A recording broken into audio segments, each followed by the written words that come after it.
Peregrine, quiet.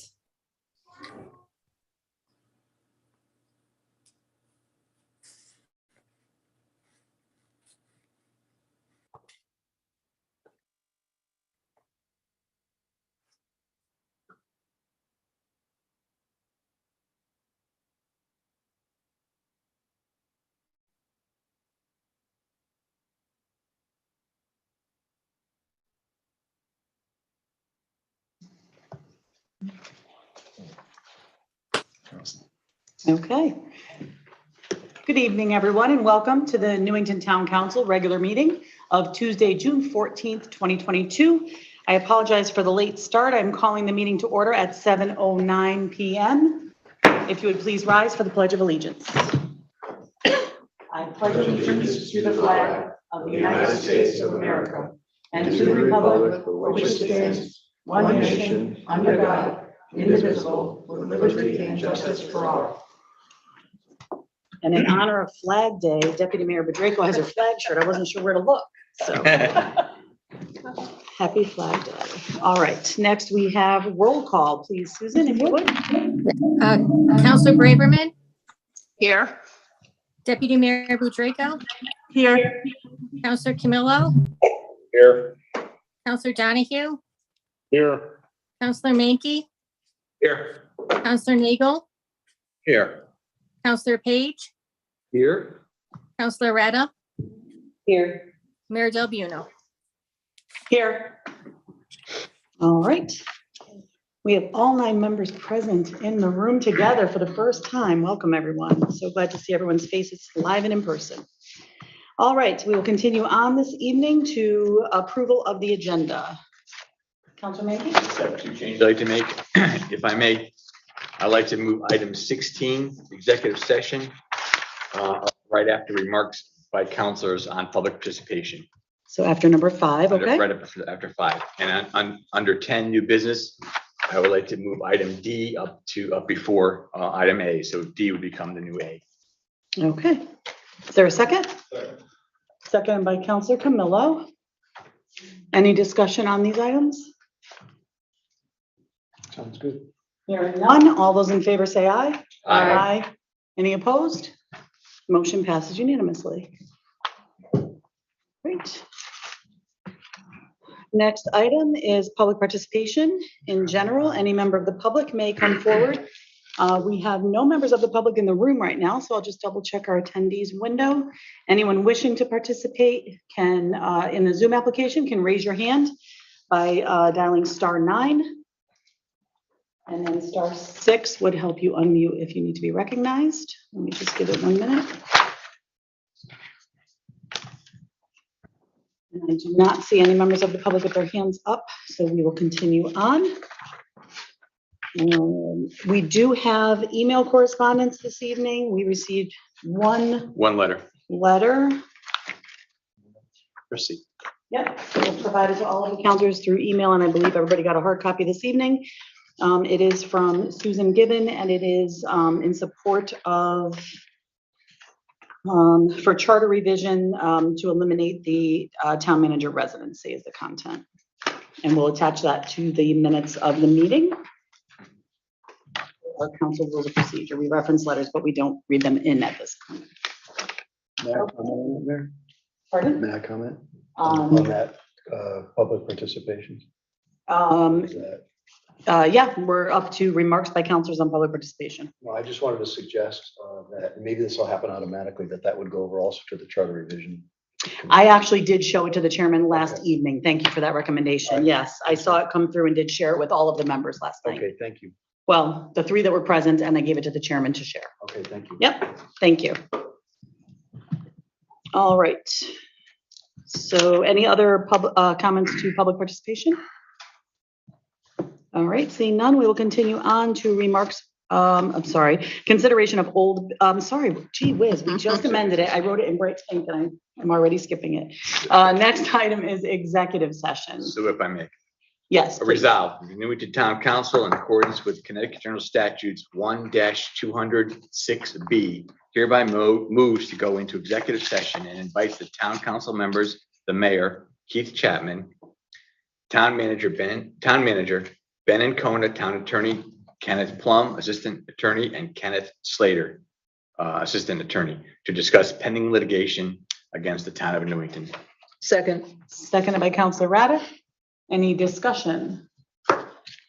I would just mention to those mentioned and those here, those who are present, we will be meeting upstairs in the conference room in the town manager's suite. And then whoever's online, there is a Zoom link that was sent out to those that were invited to the executive session, and they can join the executive session out of this meeting and into that one. Any other comment?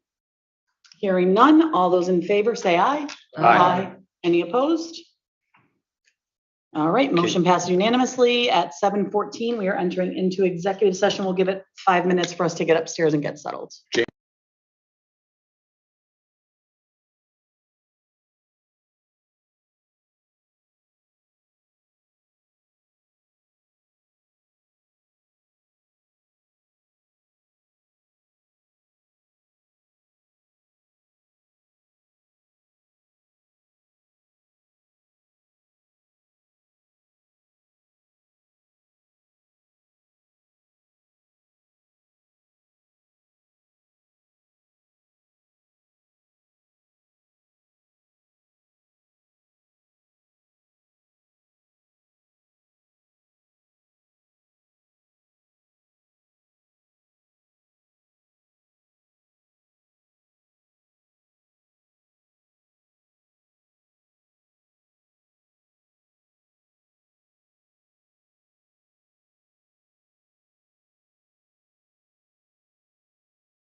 All right, thank you. I would like to call our town council regular meeting of Tuesday, June 14th back into session following executive session at 8:10.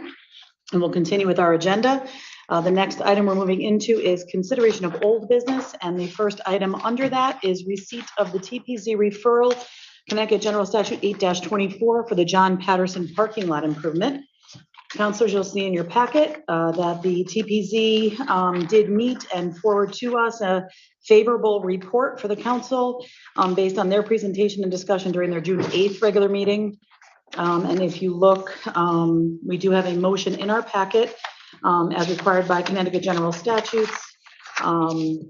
The TPZ did say that John Patterson Elementary School, which includes the addition of 30 new parking spaces, site lighting and associated grading. Following the review, they voted unanimously to issue the favorable referral for that project, finding that the proposed site improvements address the school needs and are consistent with the plan of conservation and development. So we are looking this evening to go ahead and move forward with the resolution to file that as needed. Who would like to go ahead and read that motion? Councilor Donahue.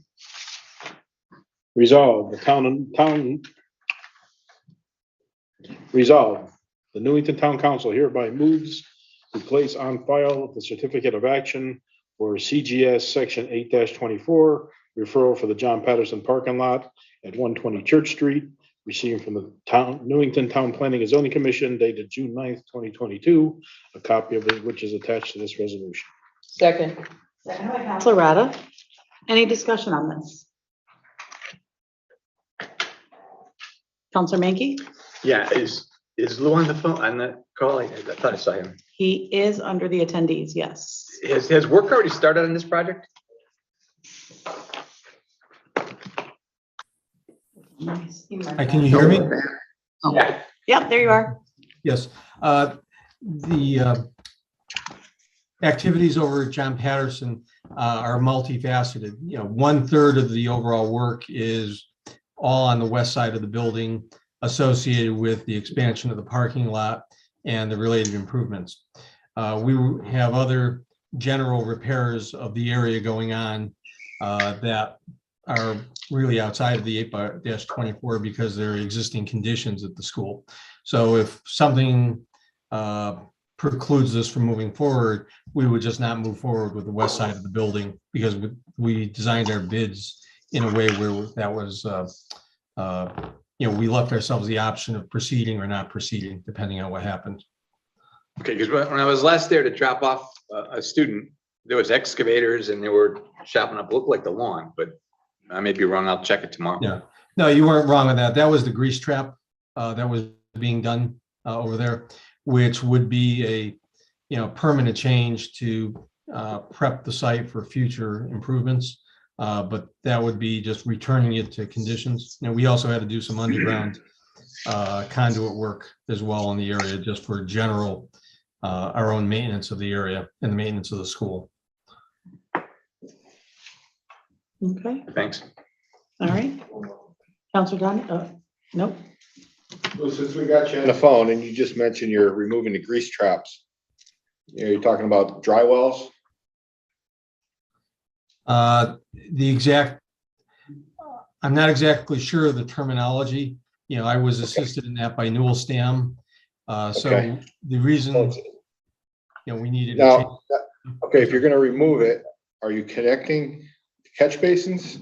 So all the oil and grease No, that it comes was a off, straight replacement to provide you're putting another one back in? yes, another one has been put back in already. And it was just so that it could be hardened if there was ever future construction over it in the Now, area. are the catch basins in that parking lot all gonna tie into that?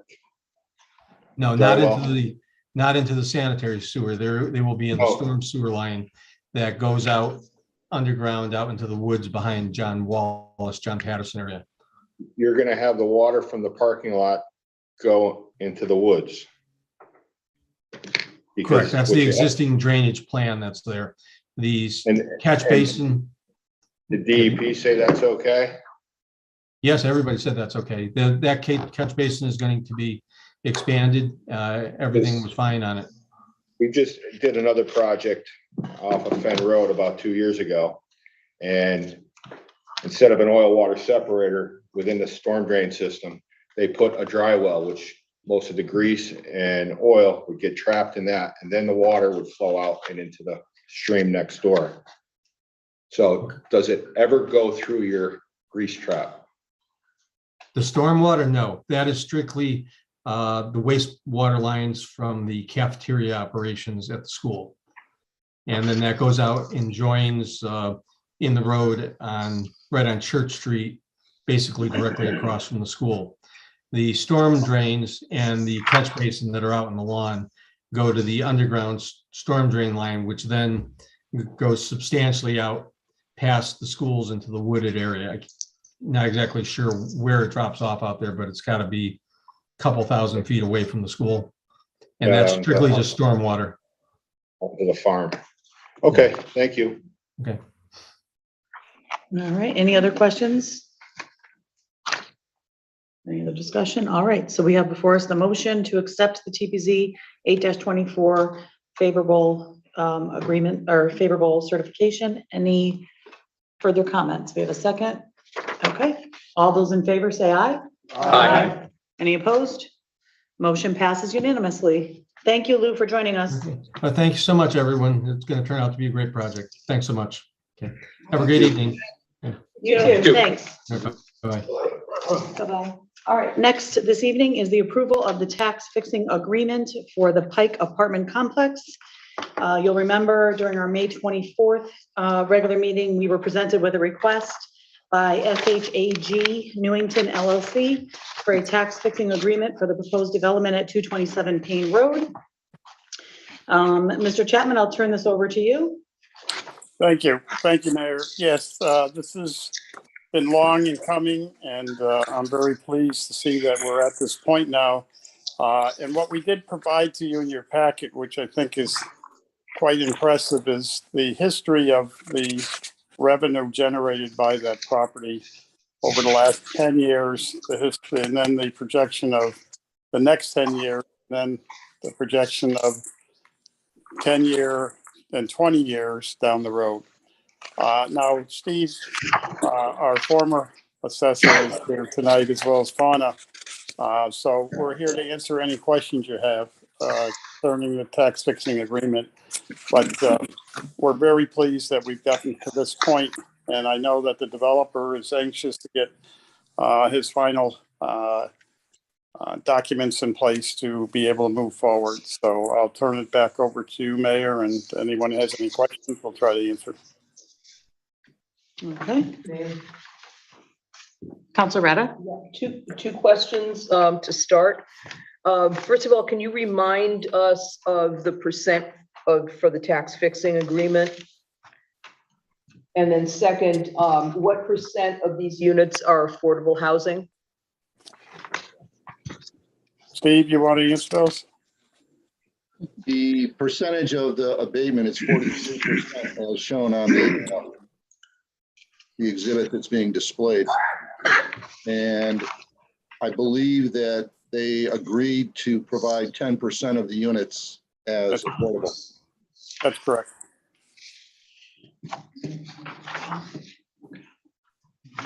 Is there precedent? Have other proposed residential developments been afforded tax fixing?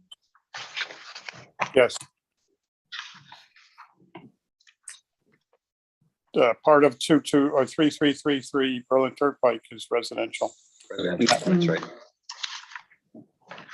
It was two, it was divided into two, basically. Yeah. Right. It's the combined residential business.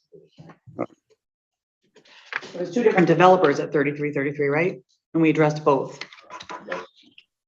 One developer's doing the commercial side, another developer's doing the residential side.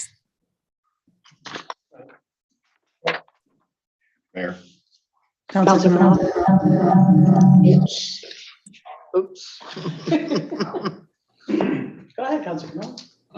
Steve and Fauna, thank you. I know this has become common practice in a lot of towns in the area because something is better than nothing. And a great project. We also did this on Cedar and Fen for the other project at National Welding. And just keep up the good work. Thank you. Both projects. Typically, we would read the motion and before we start discussion, so I'm gonna just ask that someone read the motion in first, and then I know Councilor Page has his hand up, he's next. But would someone be willing to read this motion into the record for us? Go ahead, Councilor Nagel, thank you. Tax fixing agreement for Shag Newington LLC for apartments at 227 Payne Road. Whereas section 12-65B of the Connecticut General Statutes as amended provides inter alia that any municipality may enter into a written agreement with any party owning an interest in real property in such municipality fixing the assessment of the real property and all improvements thereon or therein and to be constructed thereon or therein for a period of not more than 10 years, provided the cost of such improvements to be constructed is not less than $10 million and are constructed for certain uses, which include office, manufacturing, permanent and transient residential, retail, warehouse, storage, or distribution, structured multi-level parking in connection with a mass transit system and information technology, recreational facilities, or transportation facilities. And whereas Shag Newington LLC owns and will own an interest in the property set forth above in Newington, Connecticut property, said property is more particularly bounded and described as set forth in Schedule A to be attached hereto and made a part hereof.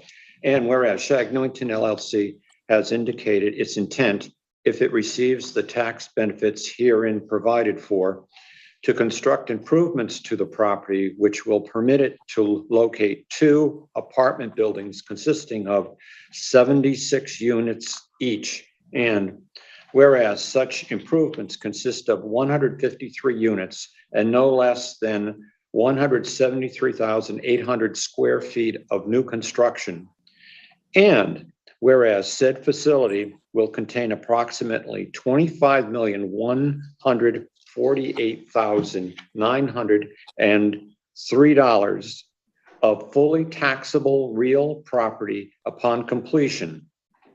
And whereas the facility as proposed will meet the conditions and requirements for entering tax assessment agreements contained in section 12-65B of the Connecticut General Statutes as amended. And whereas as the inducement to Shag Newington LLC to construct the improvements, the town deems it desirable to enter into an agreement fixing the assessment with respect to the improvements. And whereas the town and Shag Newington LLC each have full right and lawful authority to enter into this agreement. Now therefore be it resolved that a tax assessment fixing agreement with Shag Newington LLC is hereby approved in accordance with section 12-65B of the Connecticut General Statutes as amended, and Keith Chapman, town manager, is authorized to execute an agreement on behalf of the town once all required approvals have been granted. Thank you, Councilor Nagel, seconded by Councilor Camilla. Okay, now we're official to discuss. I apologize. One more. Pardon? One more thing to say too. Oh, I apologize. Did I cut you off? I didn't mention all the departments in the town that work together to get these projects done, and they'll good pat on the back, and I thank you, Renata, Keith, and your other departments, the TPZ, et cetera. I mean, this wouldn't happen without you. Thank you.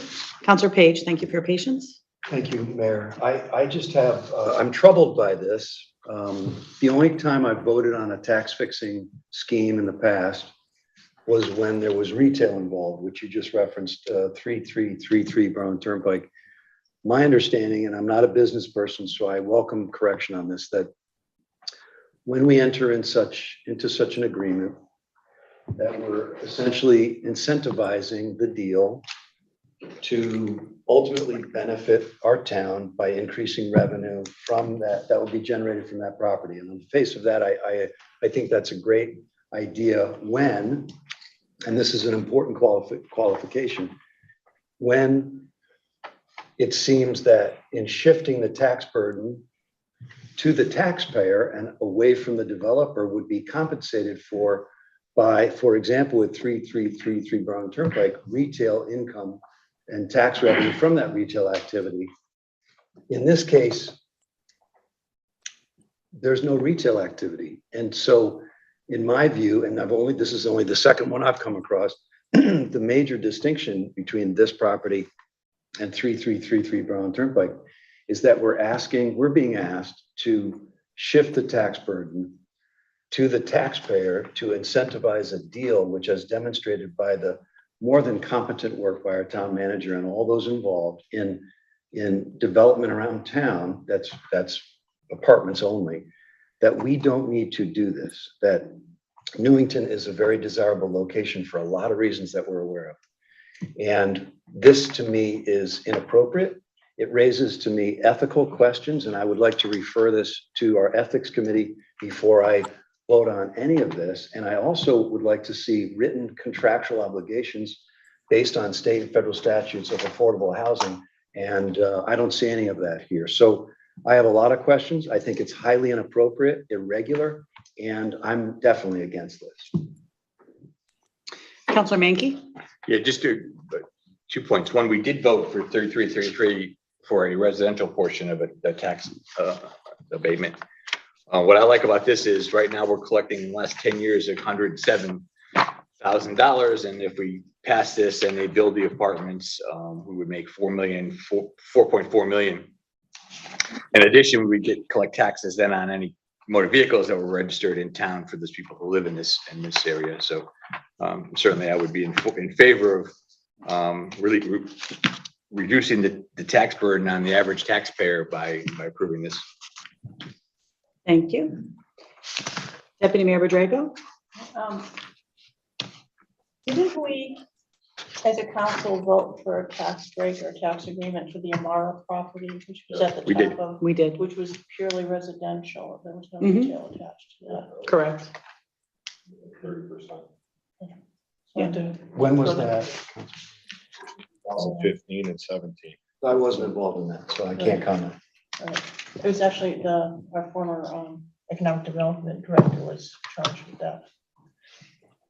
Yeah, I believe Mr. Brucker brought it to us and said it was Correct. Okay. Councillor Page, is your hand back up? I can't. Yeah, I think Councillor Menke's comments about the revenue generated from, and this was mentioned before by Councillor Camillo in our previous council meeting, and it's accurate that there would be revenues raised by automobile tax and other revenues, apparently by property. But that's true about all of the other apartments that we've seen come to Newington that have not gotten this deal, that have not needed this incentive, and so that I've been aware of. We have hundreds and hundreds and hundreds of apartments coming to this town, and we haven't had to do this deal. And I'm concerned. I think this raises ethical questions for a lot of reasons, and I'm troubled. I think this is wrong. If I Councilor may Menke? respond. Oh, sorry. I just would ask, Steve, could you just weigh in on this? Do other towns and have we done this before? Has the town of Newington done this before? Well, we put a tax abatement on a residential property. We are in the process of finalizing one that'll be brought to you probably, I'm guessing, in a few weeks. There was, as was mentioned earlier, the rear portion of 3333, which is being developed by a completely different developer than the retail portion. Right. So yes, the answer is we have done this. Okay, thank you. If I Yeah. may just jump in here, I will tell you that based upon our information and knowledge of the way in which developers operate today, without a tax fixing agreement in place, I would predict that this project, as well as all the other ones that we're working on, will disappear. You will end up having a piece of land that you'll be collecting whatever it showed for 10 years. This is the way of the world. Things have changed significantly from when the other apartments were built in this town. Every town is offering tax fixing agreements, and those that do not get development. So it's really a choice of collecting $10,000 a year for a vacant piece of land versus collecting $500,000 and then after 10, over $1 million. So I think you're at a crossroads here, folks. If you get into denying what we've worked so hard negotiating, because we understand the ways of the world today, you will be suffering greatly down the road. You will not be able to sustain what you have in this town if you do not develop it. Keith, I'd like to Oh, mention go ahead, Steve. one other point too, that there was a additional tax agreement that we were very close to finalizing. Unfortunately, the developer chose not to agree with some of the conditions that I thought were not negotiable in terms of protecting the town's interest. And as a result, they withdrew and they're going to a different town.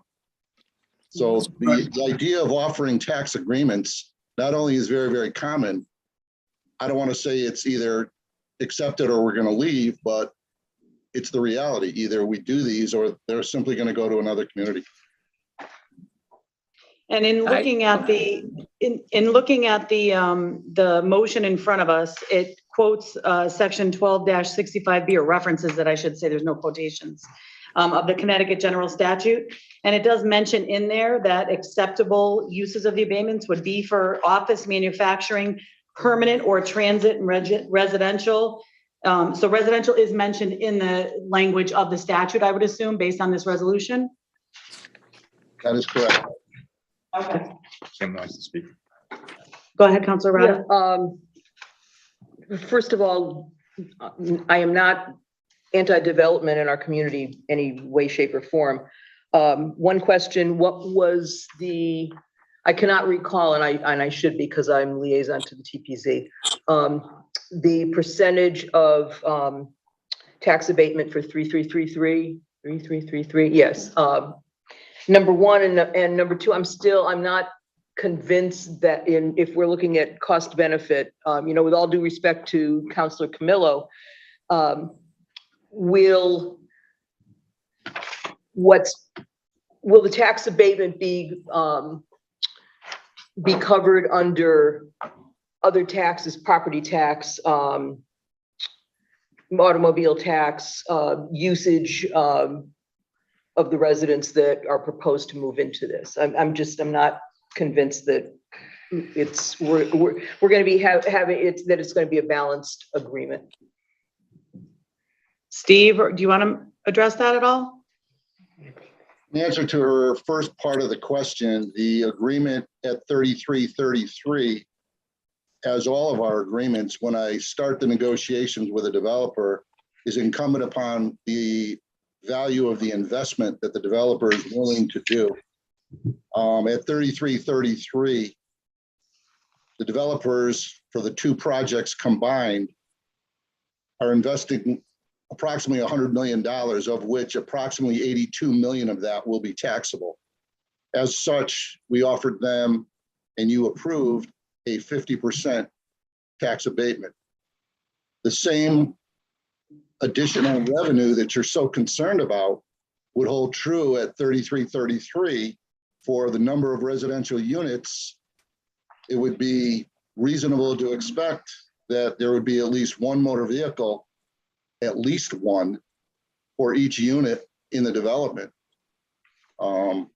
In this case, if you do the math, it'd be approximately 152 additional motor vehicles that would be subject to taxation. What's that? I'm all set. Okay.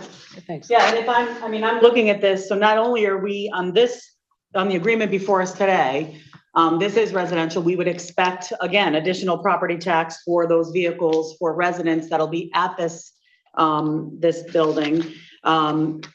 In addition, as is listed on the memo that was provided to us, historically, over 10 years, we've only collected $107,000 total for 10 years. And even with the abatement, just on the property alone, the building alone would be $4,400,000 and change. And then in addition to that would be the tax of the vehicles that would be included and coming into our town, correct? That is correct. So we're going from 107,000 in taxable to almost 4.5 million plus those vehicles. So this, and in the concerns that I'm hearing, I don't see any reason to deny this based on the fact that there has been previous precedent set. This is not the first residential we've done. We did the developer of the half of the residential at 3333. We had done residential of a different type, but it was the Elmira property, which granted did not end up coming to fruition, but we did approve that abatement several years ago. So there certainly is precedent. And we're in compliance with the state statute language, the general Connecticut statute. So I don't see any issue with this. I don't know how much more we want to bat this around or if we want to call the vote, but Councillor Menke, you have your hand I up? would just also point out that we shouldn't lose sight of the fact that some of these units will be affordable housing. And it's one thing Newington could use more of is affordable housing in our town. And this would, at least 10% of it would be affordable housing, which is goes a long way to increase our affordable housing stock. Thank you. Councillor Camillo? One other thing, it's gonna bring more people to town, which will support the businesses that are already here. And they pay taxes too. And without more customers and new business, they may close. It's been a very tough couple of years. And a lot of them aren't gonna make it if we have, without businesses increasing their business. So this helps everybody. All right, I think this is warranting a roll call vote. If we could, Susan, please. Yes. Counselor Braverman, Yes. Deputy Mayor Budraco, Yes. Counselor Camillo, Yes. Counselor Donahue, Yes. Counselor Menke, Yes. Counselor Nagel, Yes. Counselor Page, No. Counselor Rada, No. Mayor Del Buono. Yes, 7-2. thank you. You're Motion welcome. passes. All right, next on the agenda this evening is the job description for the Assistant Town Manager. Before you go, I'm sorry, Fauna and Steve, thank you very much for your work on this. You're welcome. Welcome. Thanks, guys. But you're still on, so. All right. There's a lot of pages in between. So we have before us this evening, the final draft of the Assistant Town Manager job description. This was presented to us previously for our review. It is an A12 position. And as we had seen, the previous had been done many, many years ago. So this is an updated version. We do have the resolution. Where is it? In our packet. Who would like to go ahead and read that in for us? Councilor Rada, go ahead. Resolved, the Newington Town Council hereby approves the amendment to the classification and pay plan by approving a job description for the Assistant Town Manager, A12 position, as recommended by Keith Chapman, Town Manager, in his capacity as Personnel Director. Seconded by Councilor Camillo. All right, folks, we'll open it for discussion. I have just a couple of questions, Mayor. In the very first paragraph, under the supervision and direction of the town manager, performs administrative, confidential, and responsible nature in the town manager's office. That phrase sounds a little odd to me. Is there a word missing, or performs administrative, confidential, and responsible nature in the, is it tasks? I don't know. I couldn't, Under supervision and direction of the town manager, performs administrative, confidential, and It's gonna be a word missing. Yeah, it sounds like. It's phrase. Missing, yeah.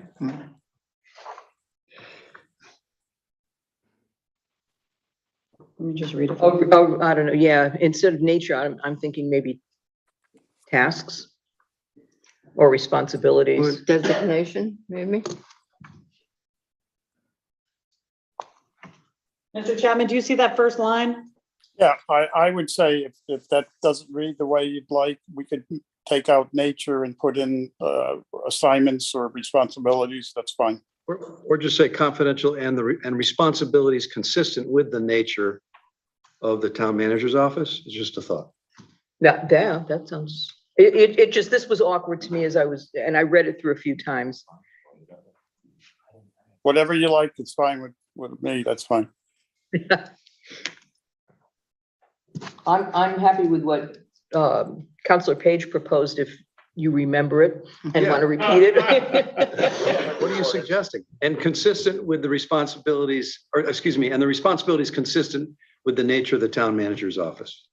Okay, Okay, and then down below under additional job functions, serve as a member of various employee committees and serves on special committees. My question was, as a non-voting member? It would vary depending on what committee What committees were? they get assigned to. If it's an internal administrative committee, it may not, or it may involve voting. If it's a appointment of a committee by the council and this individual serves on it, generally they're not voting on committees that you make appointments to. that would be dependent upon the committee itself and what the rules are of that committee. So it wouldn't necessarily, I don't think it needs to be defined in the job description, just that they would be appointed to the committees by the town manager. But whatever committee they're on, they would serve in whatever capacity the town staff position would be on that committee. Okay, no, that's fine. I just wondered if we needed that distinction or not. Okay, that's it for me. Thank you. Okay. Any other comments, questions? I agree. I think this is a good thing to do for our town. I think there are so many tasks that I'm learning that the town manager has. I think this makes sense. Anyone else? Hands up. All right, all those in favor, say aye. Aye. Any opposed? Motion passes unanimously. We have a new description. Thank you. Moving on to resignations and appointments. We have one appointment, Councillor Menke. Yeah, I would move we table this appointment. Bernadette is already on the Conservation Commission as an alternate. She would have to resign before we can put her on as a full. I addressed this before with my people. Yeah, Okay. so if we. I did it. I thought I. If we put it here now, we'll have to defeat it and then. Yeah, we don't want to do that. If we vote no, then it wouldn't be able to come back. So we have to have a. So we'll just speak to my people, but okay, thank you. We'll tell your people to call my people. Right, So- thank you. We'll So fix that. motion to table, I move we table this appointment. second, Second. seconded by Councillor Page. Yes. All those in favor, say aye. This is- Aye. All right, we're gonna table this. Okay, perfect, thank you. Next is refunds, approval of the June 14th. Deputy Mayor Badreko? Resolved that property tax refunds in the amount of $4.47 are hereby approved in the individual amounts and for those named on the request for refund of an overpayment of taxes certified by the revenue collector, a list of which is attached to this resolution. This must be mine. Bingo. Seconded by Councillor Camillo. This has Any to be- discussion? Has to be a new record in low tax refunds. All right, seeing no hands up, all those in favor say aye. Aye. Any opposed?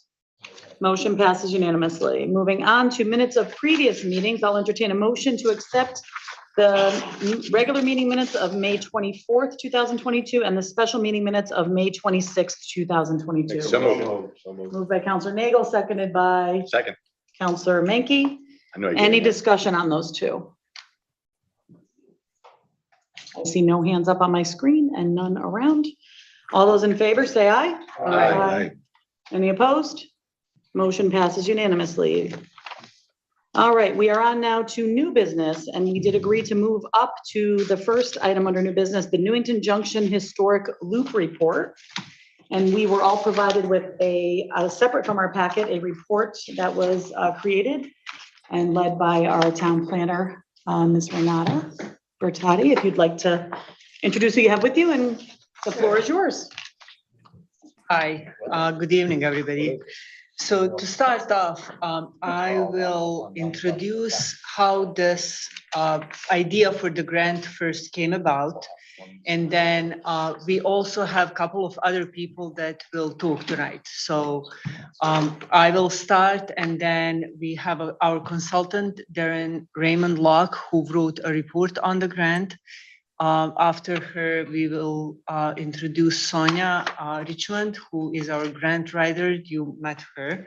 She will talk a little bit. And we have our president of Historic Society, Jim Wade, here with me in support of this. Mr. Chapman, did you have something? No, that's fine. Thank you. Okay.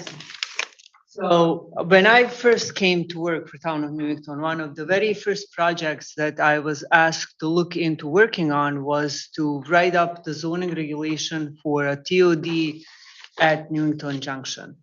And, as I looked into that, it immediately became obvious to me that whatever I do there, whether it's a TOD regulation or any kind of regulation in that district, the write-up for it, the regulation for that area would be different, much different, and standards would be different than what we have on Cedar Street, because the neighborhood is just so different.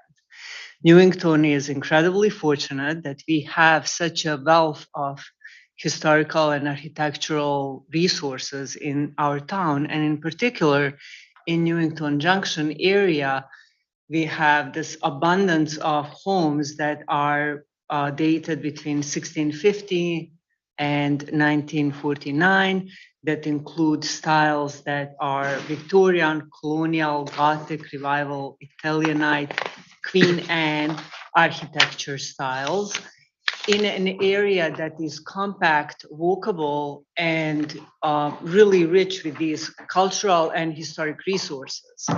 So in a way to address the unique nature of this district, one way to address the unique nature of this district was to, instead of thinking some kind of way, standard way of a TOD, I figured let's look at what's there, start with that. Start with perhaps planning to promote and incentivize preservation and advertising and promotion, celebration of what we have in this district. So we applied and got this small $10,000 grant from Connecticut Humanities to essentially study the historical assets in the area. There were two main objectives of the grant. One was to educate Newington residents and visitors about the area through introduction of signage, programming, introduction into school curriculum, things like that, visiting tours, stuff like that. And then the other part of the plan, the other part of why we got the grant was that we wanted to actually help the property owners, homeowners in this area to put their homes to prominently place their home on this walking trail, because the area is so compact and so walkable, prominently display their homes, and with that, help them actually bring up value of their homes, which would incentivize them to keep them in a good repair, in a good shape. So the whole point of this whole program was that by designating this, what we call historic loop, and James, if you can show a map, just to kind of display what I'm talking, it's really loop is a misnomer. It's really not the loop. It starts at the train station, and then it kind of goes up Newington Road and down Willow Street, West Hill, and a little bit down on Chapman Road. But what the idea was to create a historical walking loop that would create a feeling of the distinct historic neighborhood without imposing regulatory restriction to the property owners. Without applying necessarily, you can create a feeling of a historic neighborhood without necessarily creating a historic, like local historic district, which comes with regulatory oversight. So with that in mind, I'm going to pass this over to Darren, who is going to talk about her report, the recommendations, and then we'll turn it to like next steps and stuff like that. So Darren, take it from me at this point. Hi, everybody. I'm Dr. Darren Raymond Locke, and I'm the principal of Sawdust and Strata. I was hired to fulfill the RFP the town of Newington posted in February. As Renata said, the RFP really sought to accomplish two things. The first part was to produce pre-planning documents for a historical loop trail through the Newington Junction National Historic District. And the second part was really looking at recommendations for further preservation and documentation of historic structures throughout the town of Newington as a whole. So I'm going to start with the historical trail loop through the historic district, which was really looking to create a self-guided walking tour. So in this district, I've proposed basically 5 interpretive panels, all of which I've suggested to be placed on town-owned properties so that individual homeowners weren't inconvenienced. The first 2 panels I suggested be placed at the fast track. One panel would introduce the history of Newington Junction area with the discussion of the bridge, which started the whole incorporation process for Newington, and the installation of the railway in the 1850s. The second sign at the fast track would be located around the depot building and could discuss in more depth the construction of the railroad, local importance of the railroad, and its effects on transportation and industry, with some discussion also of workers responsible for construction, because diversity, equity, inclusion, and accessibility is a very hot topic within preservation, and it should be incorporated when it can. The third sign in the loop would be located at the old firehouse on Chapman Street.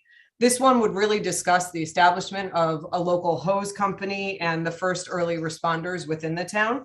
A sidebar, if it's desired, could really look at the history of the pillars, the house next door, since that is kind of interesting anyway, because it inspired arsenic and old lace to be written. The fourth sign would be located on Willard Street at the VFA and could discuss the development of the surrounding neighborhood, its local residents, and the rising need for schools during the 19th century, which is an interesting time period anyway, because education reform was a big push in the second half of the 19th century. And the last sign would address the historic streetscape on West Hill Road very, very specifically. It could be placed in front of the firehouse at 255 West Hill. And all of these signs could incorporate additional materials through QR codes. So with a QR code, people could access further content, link back to the website, the town website, or, the Historical Society website, as well as access additional walking tour maps, trails, and even an audio tour if desired. The signs would also tie into Newington's educational program, especially in grades K through 3, which really focus on daily activity through time, the development of Newington, and the ways significant local people influence those developments, as well as the roles natural and built resources help shape the world in which we live. In terms of part 2 of the RFP, the preservation and further documentation aspect of Newington resources. Newington, I did a drive-through of the town, so I didn't do a comprehensive list of addresses for you, but I threw in a few that I thought would be worthy of looking deeper into. Newington has really some very, very wonderful resources that lay outside of this National Historic District. And the first thing that I would recommend for the town to do is consider doing a historic resource inventory. The HRI, as it's called, is non-restrictive.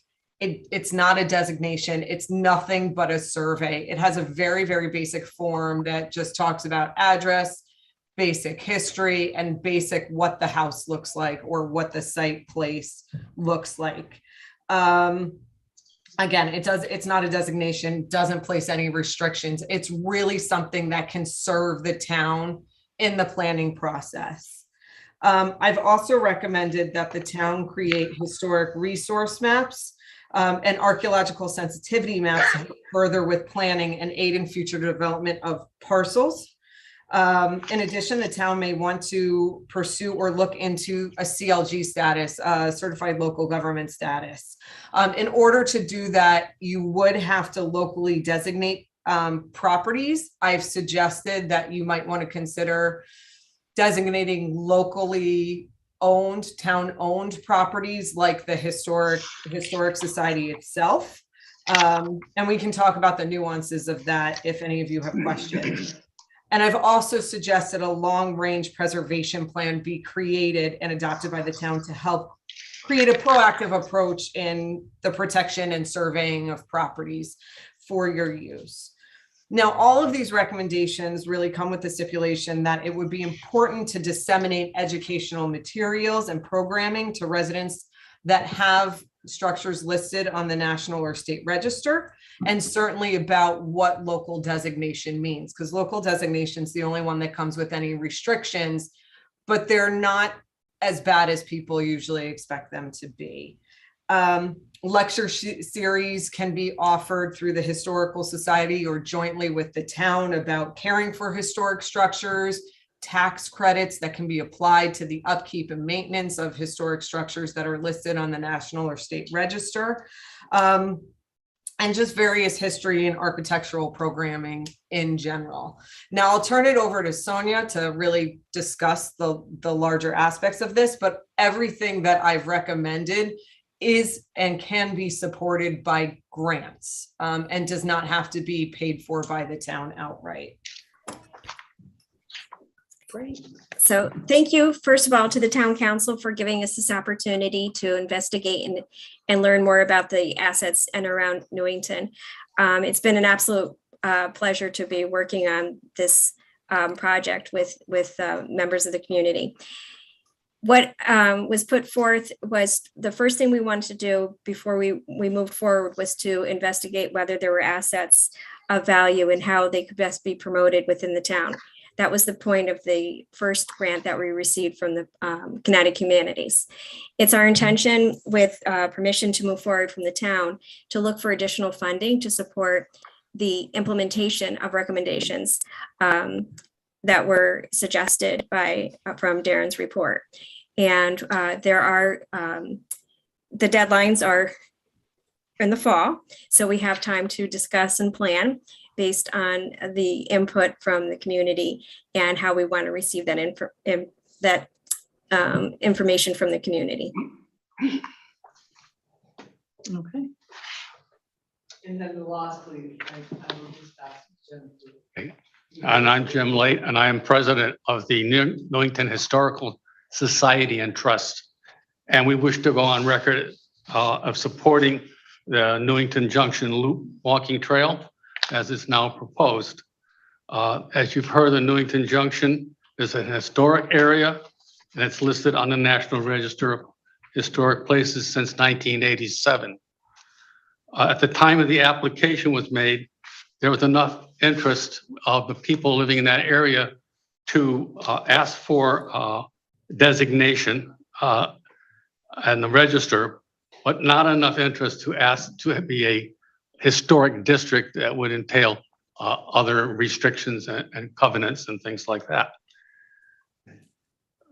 Then this since 1987, not much has been done in that area in this regard until a town planner saw the opportunity to improve the area when many grants became available. As you know, of historic importance, Newington Junction was instrumental in the incorporation of our town. You may know that there was a bridge over the brook that the town of Weathersfield, which we were part of, did not want to fund that bridge. And so that was an incentive to townspeople, especially the ones living in that area, to proceed to petition to become our own town. So this is an important historic district. Also, because of the railroads that came through in the 1840s and 1850s, the Junction became a thriving section of Newington, maybe more thriving, more busy than the center of town. And so many people chose to live in that area. And over the years, there's been a diverse housing built in that area. Different types of houses that reflected each succeeding generation. And as we know, there was a number of different houses there, different styles, which we can point out. So the district is a microcosm of the growth of our town. And it's important to tell the history of the story of the people who live there. We can envision visitors, townspeople, and especially our school children coming to the area to learn why this is important to us and hopefully find out why it's important to them. Just one more thing I'd like to bring up. In 4 years, on July 4th, 2026, the United States will be celebrating the semi-quincentennial celebration, which is the 250th anniversary of the founding of our country. We expect, as it was in the time of the bicentennial, that this will be a renewed interest in things local and national history. So we think this is a good idea to start planning now for the celebrations that we anticipate in 2026. And then I think the walking loop trail may be a good first start to this planning. Thank you. Thank you. Just invited us over. Wear your flag All shirt. right. All right, I'll open it up for council comment or question. Deputy Mayor Bedrejko? Yeah, I think this is absolutely great timing for the town because it's our 150th anniversary. And I think all of you who participated in the historic walk that was in April, and also the Center Cemetery had a tour, you could see that there is an interest. There's a renewed interest in our past. And as Jim alluded to, I became really interested in this when the whole TOD discussion started years ago. And I found out, I had no idea, and I lived in town basically my whole life, that Newington Junction had 3 neighborhoods that are on the historic register. And because of these significant architectural styles of different homes and whatever. And in my opinion, I said, well, I can't, and a lot of people I talked to didn't even know this. And listing on the register really should acknowledge a community's significant properties, and it should be a source of pride. And I don't know what happened, but again, in my opinion, we've not done anything to protect or promote this area and promote this designation. And because this isn't, there's no regulations or stipulations, whatever, it's up to the local level to kind of preserve and protect it. And we've neglected to capitalize on that area. But right now, if we go forward with your vision and with the plan and with what Darren and Sonia have come up with, and if we keep moving forward with grants or whatever, we have an opportunity to really, a chance to make up for the lost opportunities, which this area is rich in. And it also, I'm concerned or interested and hope that we support this because there's new development going up all over town, and actually Newington Junction is ripe for new development because of its location as a transportation area. And there's no, in my opinion, there's no conflict between creating new development there in terms of, whatever may come down the road, housing or whatever, but also to preserving and protecting what's there. They can actually be very complementary. And a lot of towns have used, have successfully used historic areas to lure development and have some positive economic growth. And I think this could be attractive actually to developers because they can capitalize on the area and kind of create, a theme, theme their development, whether it be housing or retail or whatever around it. And if properly developed, it can actually become maybe even a destination point. So the benefits to this are, it's win-win. It's not regulatory. It's going to be it's not going to be directive in nature towards the homeowners, but yet there'll be opportunities for educating the homeowners. For some of these properties are old, they are listed on the historical register. There are grants available that a homeowner can use for a new roof, new siding, whatever. All of this will be done with grants. It's not going to cost the town of Newington anything because we have a super grant writer in Sonia. And No pressure. and it's bringing together a lot of aspects of the community that can develop and work on this. It's bringing the historical society. It's bringing residents of the area. It's bringing the education component. Kids can get involved in researching and field trips or whatever. The library has been involved in this. The firehouse. I mean, thankfully, all of you actually were the first to speak up and say, no, we don't want to destroy the firehouse. You recognize the historic. We can, do something with that. So I think it's just, this is a win-win, and I hope everybody is kind of positive about moving forward. Thank you. Counselor Camillo and then Counselor Page. I've grown up in Newington Junction. My grandmother lived in a house where Merrill Machine was. She went to school at the North End School, which was the town meeting hall, which is the depot, where Newington seceded from Weathersfield. And I think that was what, 1867? Not positive. 1871. 71. And a lot has happened. I mean, part of the Underground Railroad ended up at the train station, Newington Junction, and people got, hidden in homes right along the tracks. A lot has happened to change where no one preserved anything. There used to be a brownstone culvert that went from the train station to the depot. So Clearview Farm, Mohawk, Waples Farm, which was West Hill and was West Farms. Their cattle went underneath the tracks because they couldn't walk across the tracks to get caught in the ties. And they'd bring them up on the loading dock and put them on train cars or bring them in. That culvert's still there. The brook ended up taking it over and coming out on the other side of Francis Avenue. And they buried that when they put the busway in. But they were going to knock the train station down when they did that. And I fought, and they ended up moving it. And I mean, they took it down piece by piece and put it back together as a puzzle.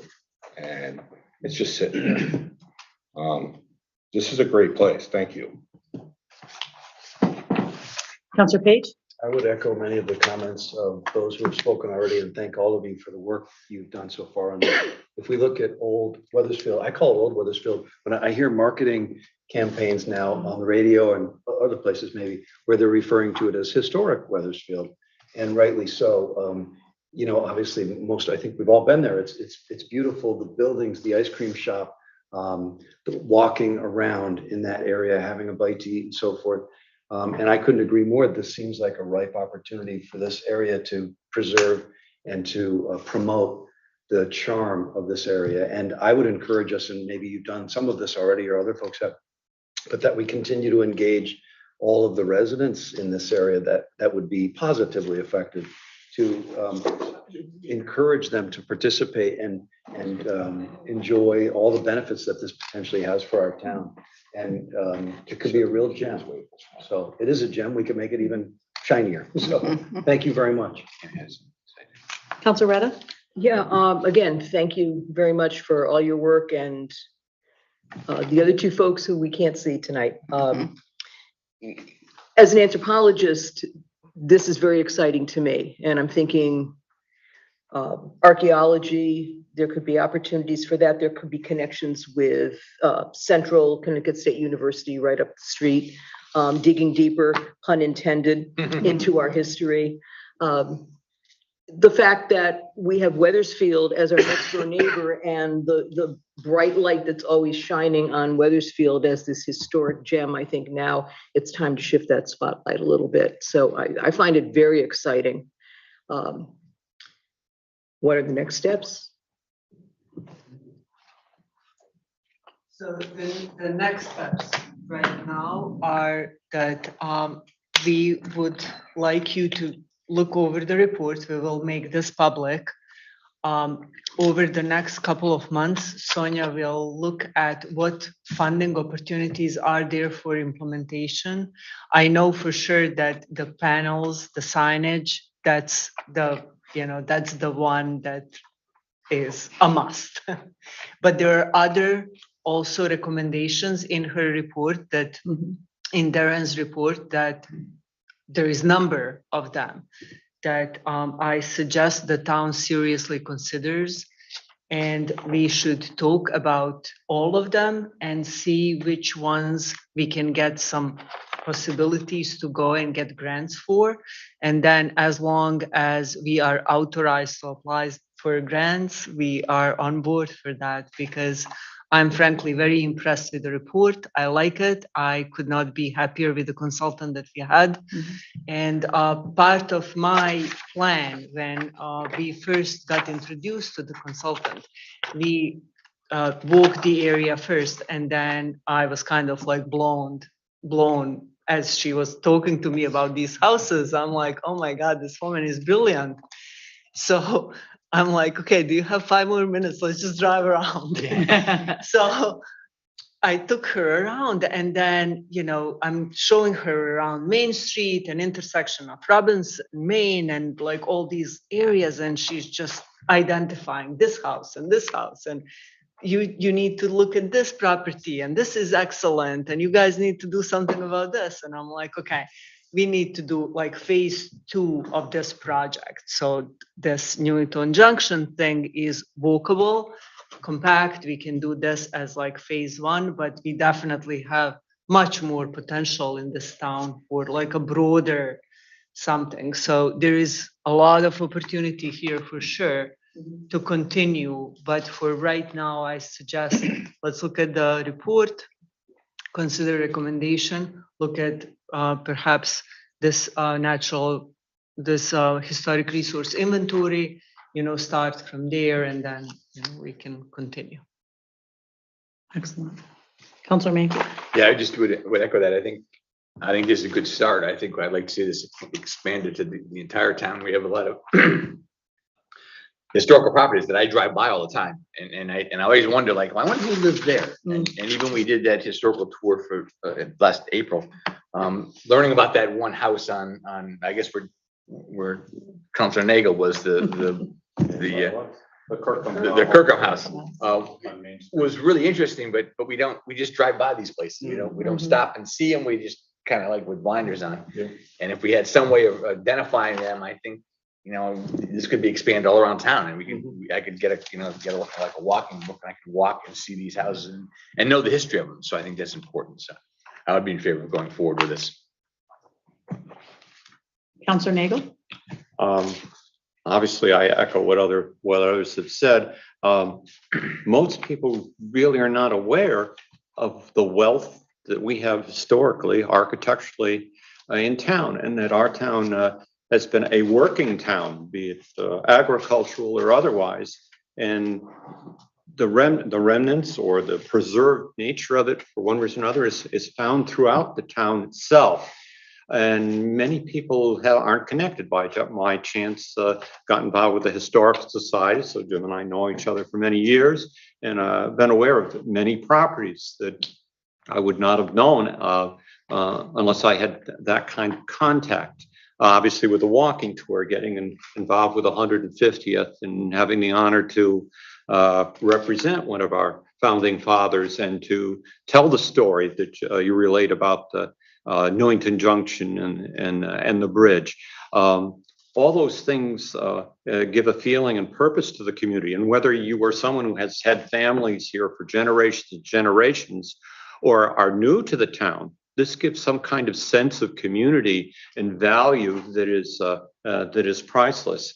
So this is just a wonderful opportunity to do so. One of the problems historically has always been money to do it.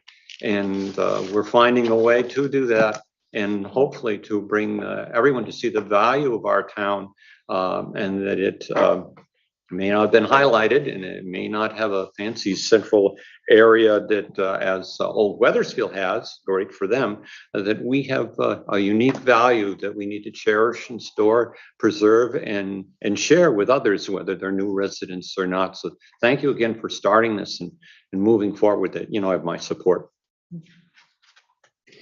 Any other councilors? It's always hard to be the last one talking because everybody has said everything already, but first of all, I wanted to say thank you, Renata, to you, because you really started this mission. As you mentioned several months ago now, you made this a priority, and so I wanted to thank you. And Sonia, Gail said it already, but we are so thankful for the work you've done as our grant writer, but so much more than that. You found opportunities that we didn't even know existed, and you brought them forward to us. So thank you for your work on this. Dr. Raymond, the report is so impactful. I tell you, I usually get my packet and I'm like, all right, there's something else to read, you know. And as I started reading this the other evening, I was mesmerized. I got sucked right into it, and I thought, wow, I knew about that, but I didn't know that, you know. And there was so much more in here that got my mind going to what more is there. And I think everybody has said it, that this is kind of a first step.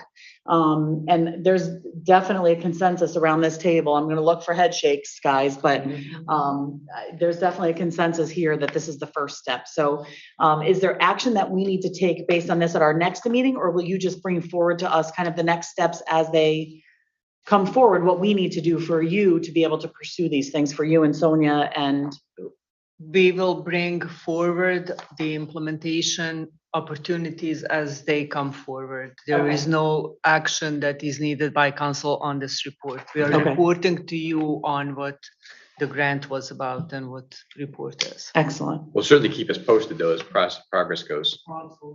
Yeah, this is really exciting. There's a nice energy around the table right now. I had to go find my packet, my wife had. She was interested. I'm going, this is cool. I'm like, good, I need it, thank you. Have it back after the meeting. You know, we hear about the historical houses in town, and we, you know, when there's a repair that needs to happen, we hear about it or whatever, but to get some rejuvenation in the energy and the history and to add so much more to it, you know, there's just those couple in town that people are aware of, but there's so much more. So I'm really excited about this and what we can do to draw attention to it. Agreed. Awesome. Yeah. Thank you. Thank you. One quick comment that as volunteer opportunities become available,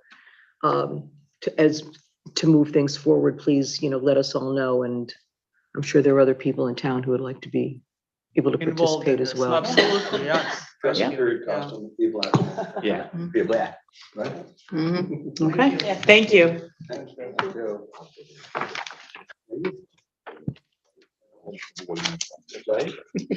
All right, very cool. So we are on now to the appropriation transfer for 2021, 2022.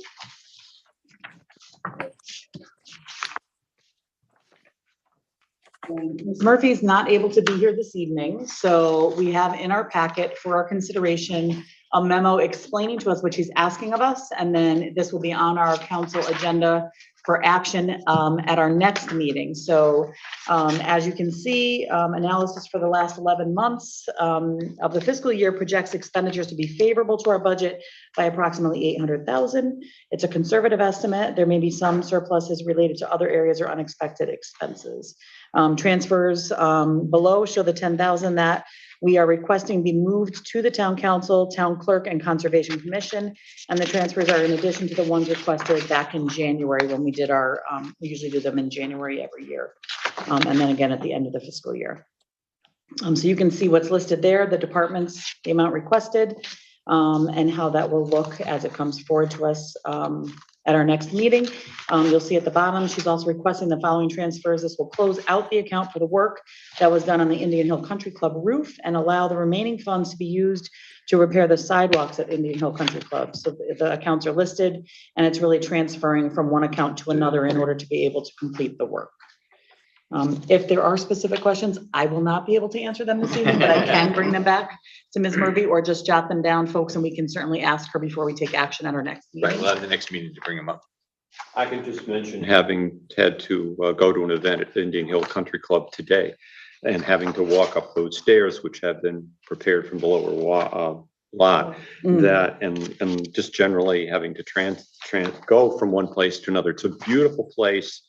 And they've tried to keep it repaired, but it definitely needs update.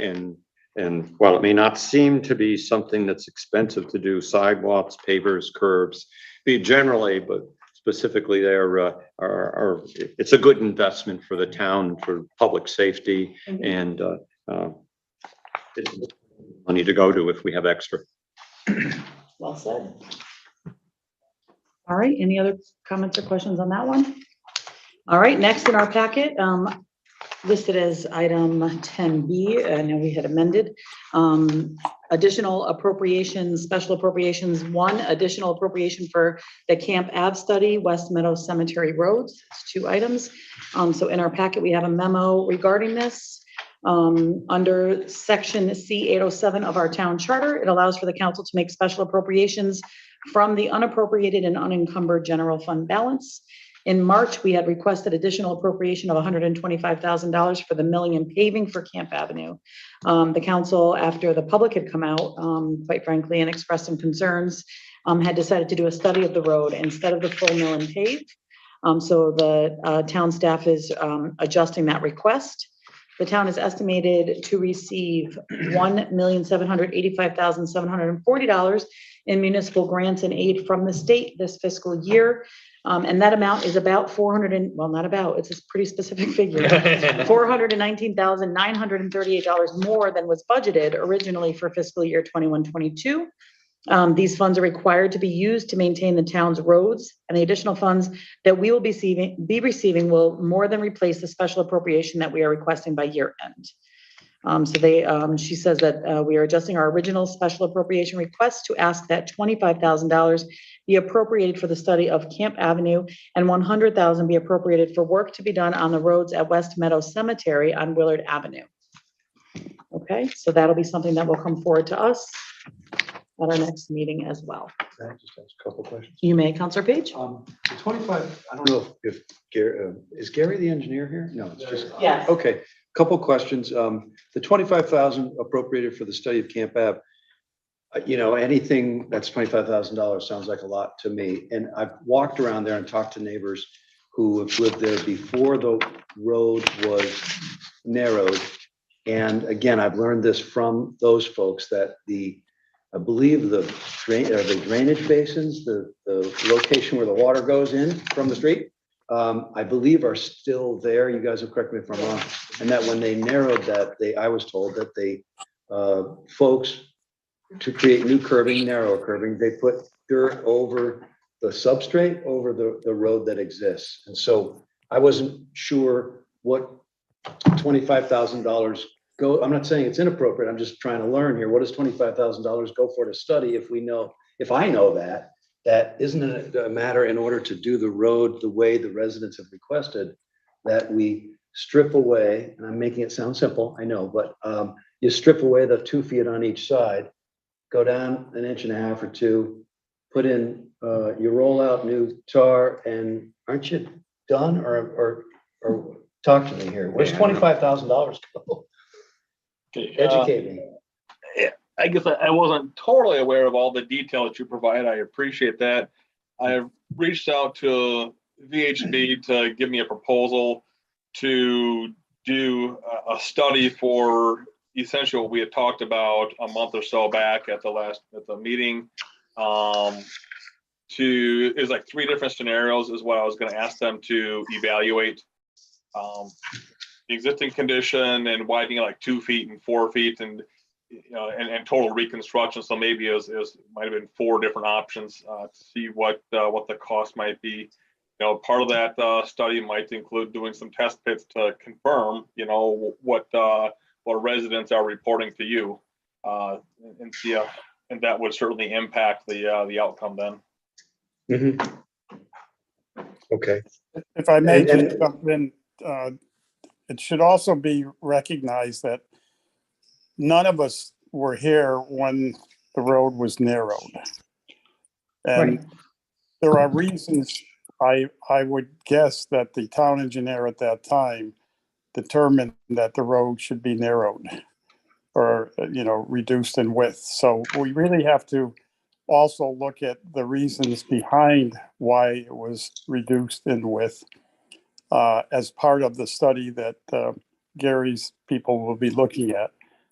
We don't want to end up widening a road and then discover, gee, this is why we narrowed it. So the $25,000 will be well spent. Oh, yeah, and I'm not suggesting it wouldn't. I was just trying to learn. I know you'll correct me if I'm wrong. I was told by residents that you were here when this was narrowed, and it was narrowed because of the traffic from Fafnir. Well, that's the gist of the stories that I've heard. I may have been here when it was narrowed, but I do not recall having any involvement in making that decision or even was aware that it was narrowed, because when it was narrowed, I don't believe there was any public resistance to it. That's why I think there's more to the story that we really have to learn. But it may be that this road should not be widened for whatever reasons. I mean, you do have some elevation challenges.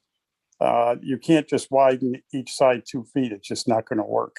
So I think, we need to look at the history of why it was narrowed and then look at how we can widen it again if it makes sense to widen.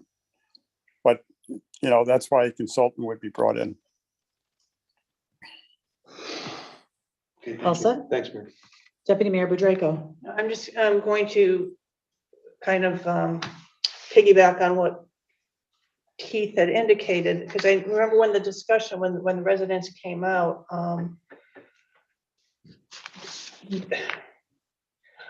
I left the meeting feeling that, wow, all the residents want this done.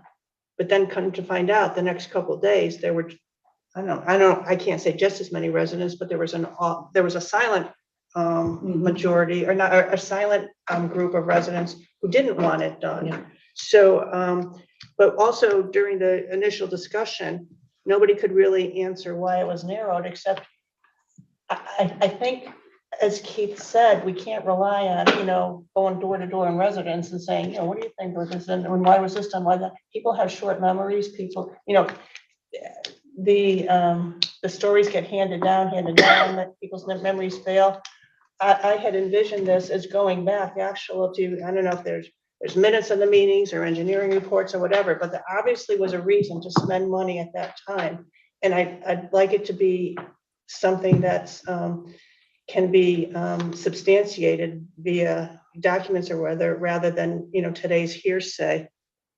And also, as this study is being done, I would hope that every homeowner, if there's a safety reason why it can or cannot be done, it's one thing, but perhaps there could be a way where every homeowner is contacted to, if you're good, because it seemed to be like a popular consensus one way or the other. Every homeowner should have an opportunity to weigh in one way or the other on this, not just the ones who chose to come out to a meeting or make a phone call, whatever. But also, there are certainly benefits with widening the road, but then there are possible detrimental effects too, such as, increase in speeding, increase in cut through traffic, whatever. And the benefits and the consequences should be laid out appropriately if it comes down to that type of decision making. So I think the money, needs to be well spent, because there's a substantial number of people who live on that road who are taxpayers, and everybody deserves to hear the facts and to give their opinion. All right, thank you. Councilor Nagel? I would echo what Councilor Budrako said. I too have been involved in walking those streets and talking to those people and getting the various opinions and details which concern them so much, and as well it should. So I believe so going further into the study as to what exactly happened that made the changes to the road is very appropriate. Also, I want to mention about the roads in West Meadow Cemetery. Today, unfortunately, I had to attend a sad ceremony there and was reminded about how beautiful the cemetery is, but how those roads desperately in sections need to be repaved and need to have things done to to maintain it and make it the a very special place that it is for people just generally in the community because of the history of it, but also for those who have families who are interred there. Thank you. I'll just add my 2 cents before we move on. You know, I felt like the evening that we discussed the Camp Ave issue, there were a number of residents that came forward. I agree with what Deputy Mayor Bedrejko said. After that meeting, there were a few that contacted us or spoke up that weren't comfortable coming to the meeting, but were not necessarily of like mind of those that did come forward. So I think there are definitely two sides to this issue in terms of the neighborhood. And then the other concern, and I shared this that evening and I'll share it again, we were talking about how many roads in town are narrower than standard. And it come to find out, I believe it was around 50 roads. Who remembers the exact number? We got an email regarding it. Was it 49? So somewhere. Yeah, so I guess my concern is we would have to prioritize somehow with a rationale for why we would widen a street. We certainly don't have the capability, the funding, or the necessity to widen all of our roads to a certain standard with if we already have 50 that are less than standard. So is there a safety issue? Is there a reason why this particular road stands out above those other 48 or 49 or 50 roads for a reason why we need to consider the expenditure and widening of the road? Because if we just say, well, it's not standard and let's make it standard, then there's going to be 49 other roads that need that to happen as well, or could come forward requesting that. And in terms of dollars and tax, impact, that would be pretty impactful. So I think we need to just proceed with caution in terms of the why and the how of looking at this as we get more information brought forward to us. I just would caution us to consider the bigger picture than just, obviously it's emotional when you have people come forward to you with a concern and you hear a neighborhood worried about parking, worried about their family being able to come over, and those kinds of emotional statements really tug at, my stomach that night was like, wow, if I was in that neighborhood, that would be a big concern for me too. But I just want to make sure we're looking, as a council, we need to look at the bigger picture of the entire town and taxpayers and what the impact is overall. So that's my 2 cents for the evening. Councillor Page? Just to respond to your point, Mayor, it was Councillor Bedrejko who made the excellent point when we had a couple dozen upset people in front of us, that the rationale might be for doing this widening is because it was narrowed, it was originally widened, and that is a big difference between the dozens of others that are narrow. And so I just want to remind us all of that excellent point that Councillor Bedrejko. Thanks. Councillor Donahue? Yeah, and I think Mitch just said this, but we have to also look at roads that were built that way, right? Because I know that in a condo complex, you might only need a 12-foot road, right? Because you're only supposed to have 2 cars. So, if this was intentionally narrowed, that's fine. But we have to certainly make the distinction of what was built and approved by TPZ as a 24 or whatever foot road, and what was, what was narrowed. Valid. So I think TPZ would be the place to check where we, All right. Anyone else? All right, so this appropriation request will be brought forward next meeting, and Ms. Murphy will be present if we have more questions at that time. Thank you, Gary, for your input. All right, next item is the special appropriation regarding the Treasury Fund, Cemetery Fund to cemetery budget. You'll see in our packet, and Mr. Chapman, I'll refer to you on this, but just to, it looks like due to an increased work that needs to be done on the 3 cemeteries, that the administration is looking to hire 3 additional cemetery positions, and they're looking for the increase in expenditures to be covered by the cemetery fund, which currently the procedure is that transfers are made to the general fund from the cemetery fund in order to cover those annual operations. You'll see listed the amounts on our memo. Mr. Chapman, is there anything you want to add to that? Yeah, I would just say that over the last month or so, I've been out exploring all aspects of the town and all locations. And when I entered into the West Meadow Cemetery, I was shocked by the conditions I found of the road that we just talked about earlier. And overall, the conditions of all three cemeteries are not what they should be for the town of Newington. Now, what I also discovered in doing my research is that we do have a fund that has been building in, we'll say, the fund balance, and we haven't been using it. And I'm not quite sure why we would be having money go into a fund and not plan on spending it. Meanwhile, the cemeteries, everything from the fence lines to the stones that need to be reset to, the road system, just about every aspect of our cemeteries are not what they should be for the town of Newington. So what we want to do is beef up our employees working within the cemeteries, and they'll be assigned permanently for the most part in those cemeteries.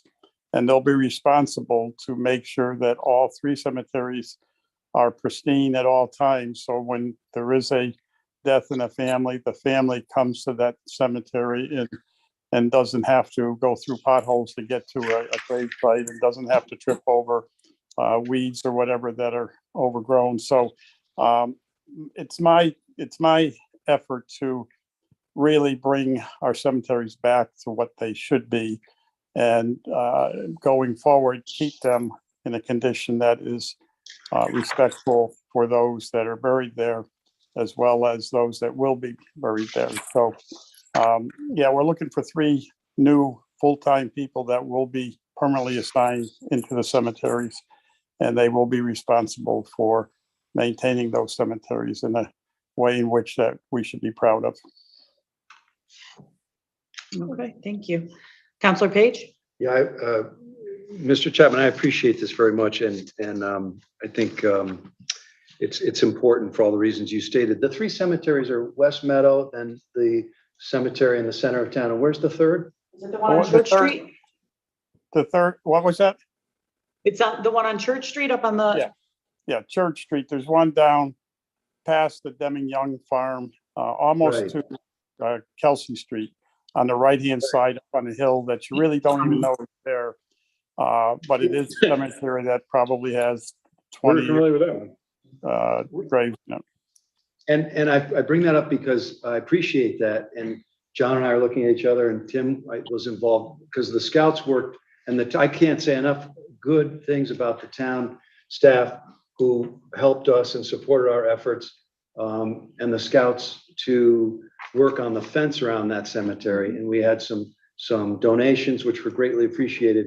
And I know, because it's for the reasons you've stated, the growth and so forth around that cemetery and others has been, unpleasant and unfortunate. I will say, given the historic nature of our conversation tonight about Newington Junction, and I didn't know this until the scouts engaged in this project a few years ago, that there are Revolutionary Wars grave markers and men buried there. And because, as was noted earlier, we were part of Wethersfield, and we were fighting in the cause against the British. And anyway, it's just very cool, and I think this is a great effort, and I appreciate your efforts very much. Thank you. Okay, Deputy Mayor Bedrejko?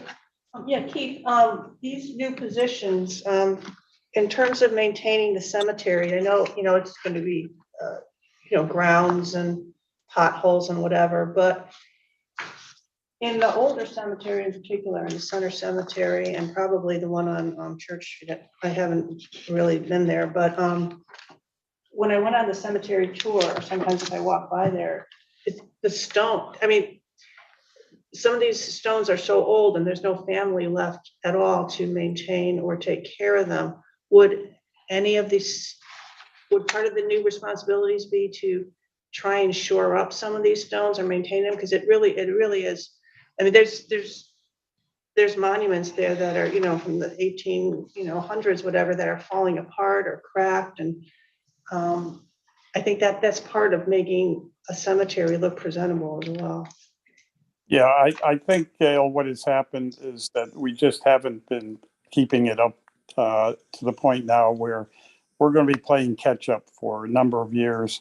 But certainly all the stones that are in the cemetery should be maintained and repaired, And it's just very disrespectful to see how the conditions are today. And I don't blame anybody. I think other priorities took place.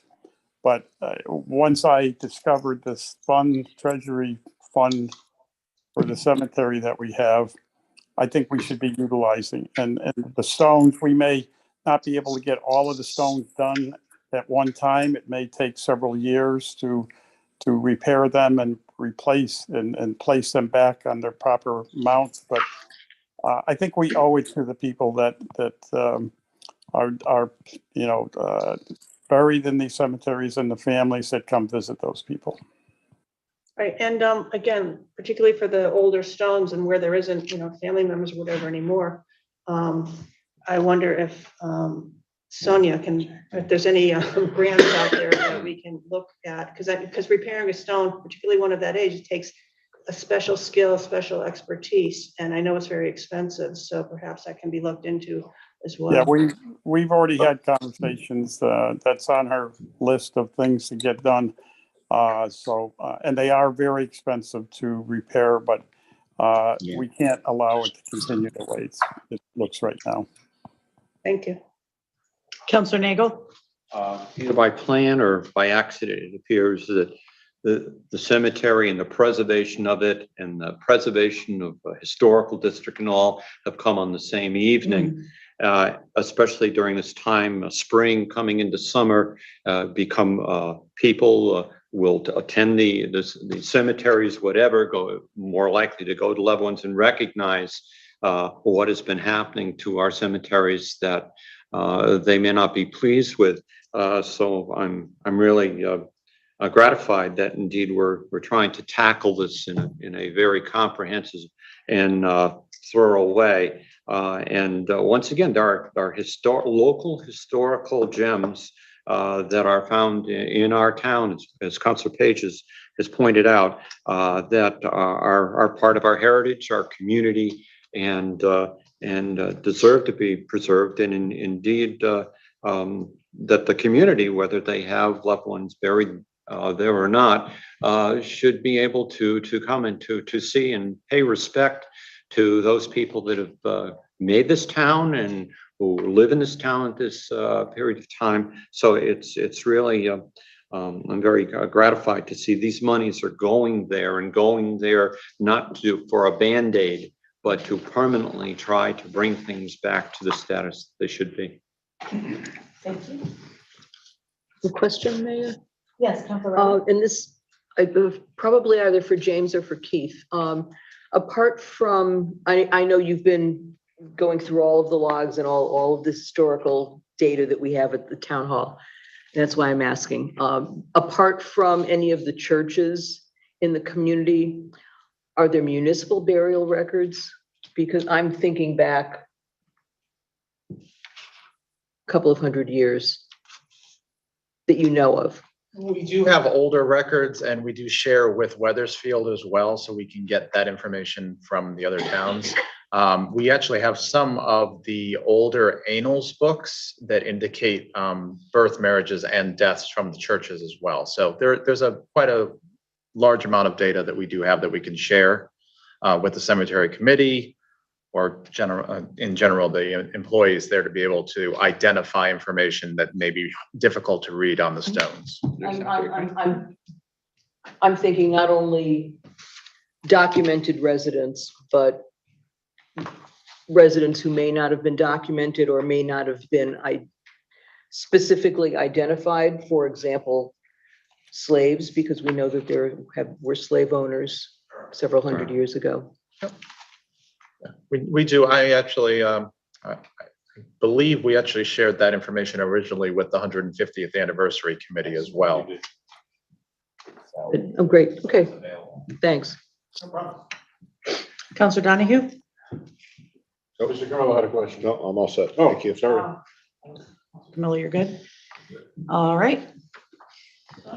No other hands up, so we will move that to our next agenda. Next item this evening is the annual suspense list.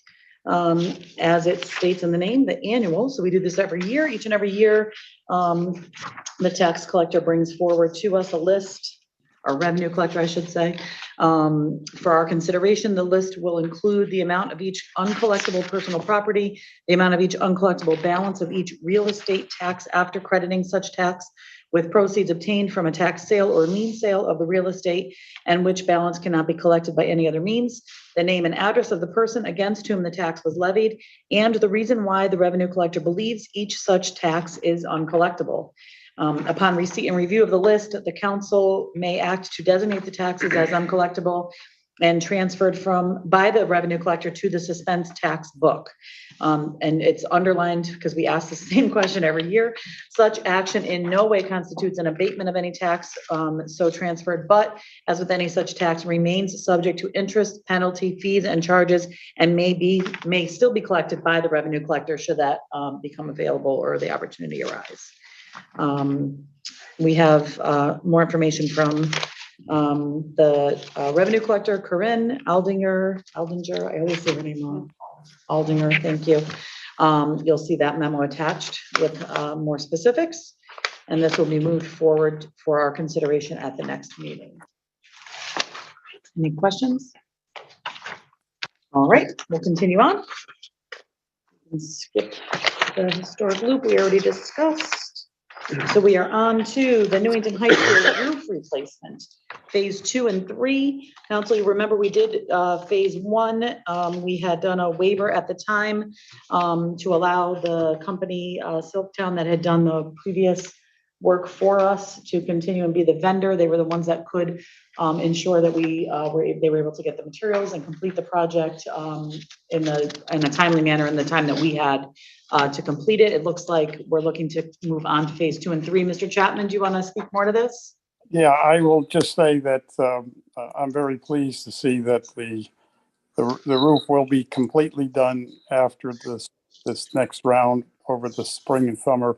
And Joe Salamone, our facilities director, has joined us, and he can give you any answers that you need to move this forward. But if you recall, we've changed the direction on how we are approaching large expenditures for buildings. And in this particular case, seeking the reimbursement through the state would end up, we would spend over $8 million for what Joe has come up with spending less than $2.5 million. So the reimbursement program is, as you all know, reading the paper, I'm sure it's in a chaotic mess.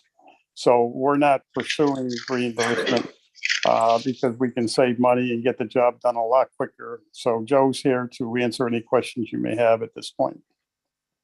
Okay. Just have one question. Councilor Page? Just one question. And the savings that you're stating, Keith, are obviously astronomical, and as taxpayers, we all look forward to that. My question is, not knowing how these things work in terms of guarantees for the life of the roof, do we get guarantees with the reimbursement from the state that we don't get from a private contractor? And how do we protect that investment of the taxpayer long-term when we're dealing with a private contractor? I think you have to look at what the project involves. In the case of replacing an existing roof, it's not rocket science. It's pretty straightforward. And I think Joe can get into that a little bit deeper, but it depends on the type of project we're working on. Some things we may need to get the further, expertise in, we'll say, but to replace a roof on a building that's existing with a similar roof with a 30-year warranty, that's all you would get going through reimbursement. So Joe, you want to add to that? Sure. Good evening, Keith. No, you explained it well. In this case, it's a Firestone manufacturing product that gives us the 30-year no limit warranty. Same warranty that we would receive if we used any kind of grant funding through the state. It's from the manufacturer. They have third-party testing that they complete in order to confirm and satisfy that the installation was done properly per their specifications, which we're still doing for this project. So everything is the same. Okay, thank you. Great, thank you. Any other questions? Counselor Camillo? The roof we did last summer on the high school, they had gotten a bid of 500,000. We did it for 190. If they'd gone through the reimbursement, it would have cost them 335,000. So. Oh, I have no argument with the savings. Us Absolutely. being involved in facilities, it's probably the best thing that ever happened. We're saving a lot of money on the roofs. We're talking millions just in this one big project. Mhm. So hopefully we can continue this with other properties the town owns. So, Mr. Chapman, you'll be bringing forward to our next meeting the request for the waiver? Yes, we will, for two waivers. There'll be two different companies doing two different portions of the roof, working together. They're familiar with one another, so it's going to be a partnership. But that will, if you go with the two bid waivers, that will allow Joe to issue the POs and get the project done over the summer and get it done before school starts in the fall. Yeah, it looks like phase 3 is a sheet metal, right? Architectural sheet metal that's a little bit different. Is that why there's a difference in the vendor? So architectural sheet metal is the second vendor that has agreed to partner with Silktown. They work closely together on many projects. Some of their work is hand in hand.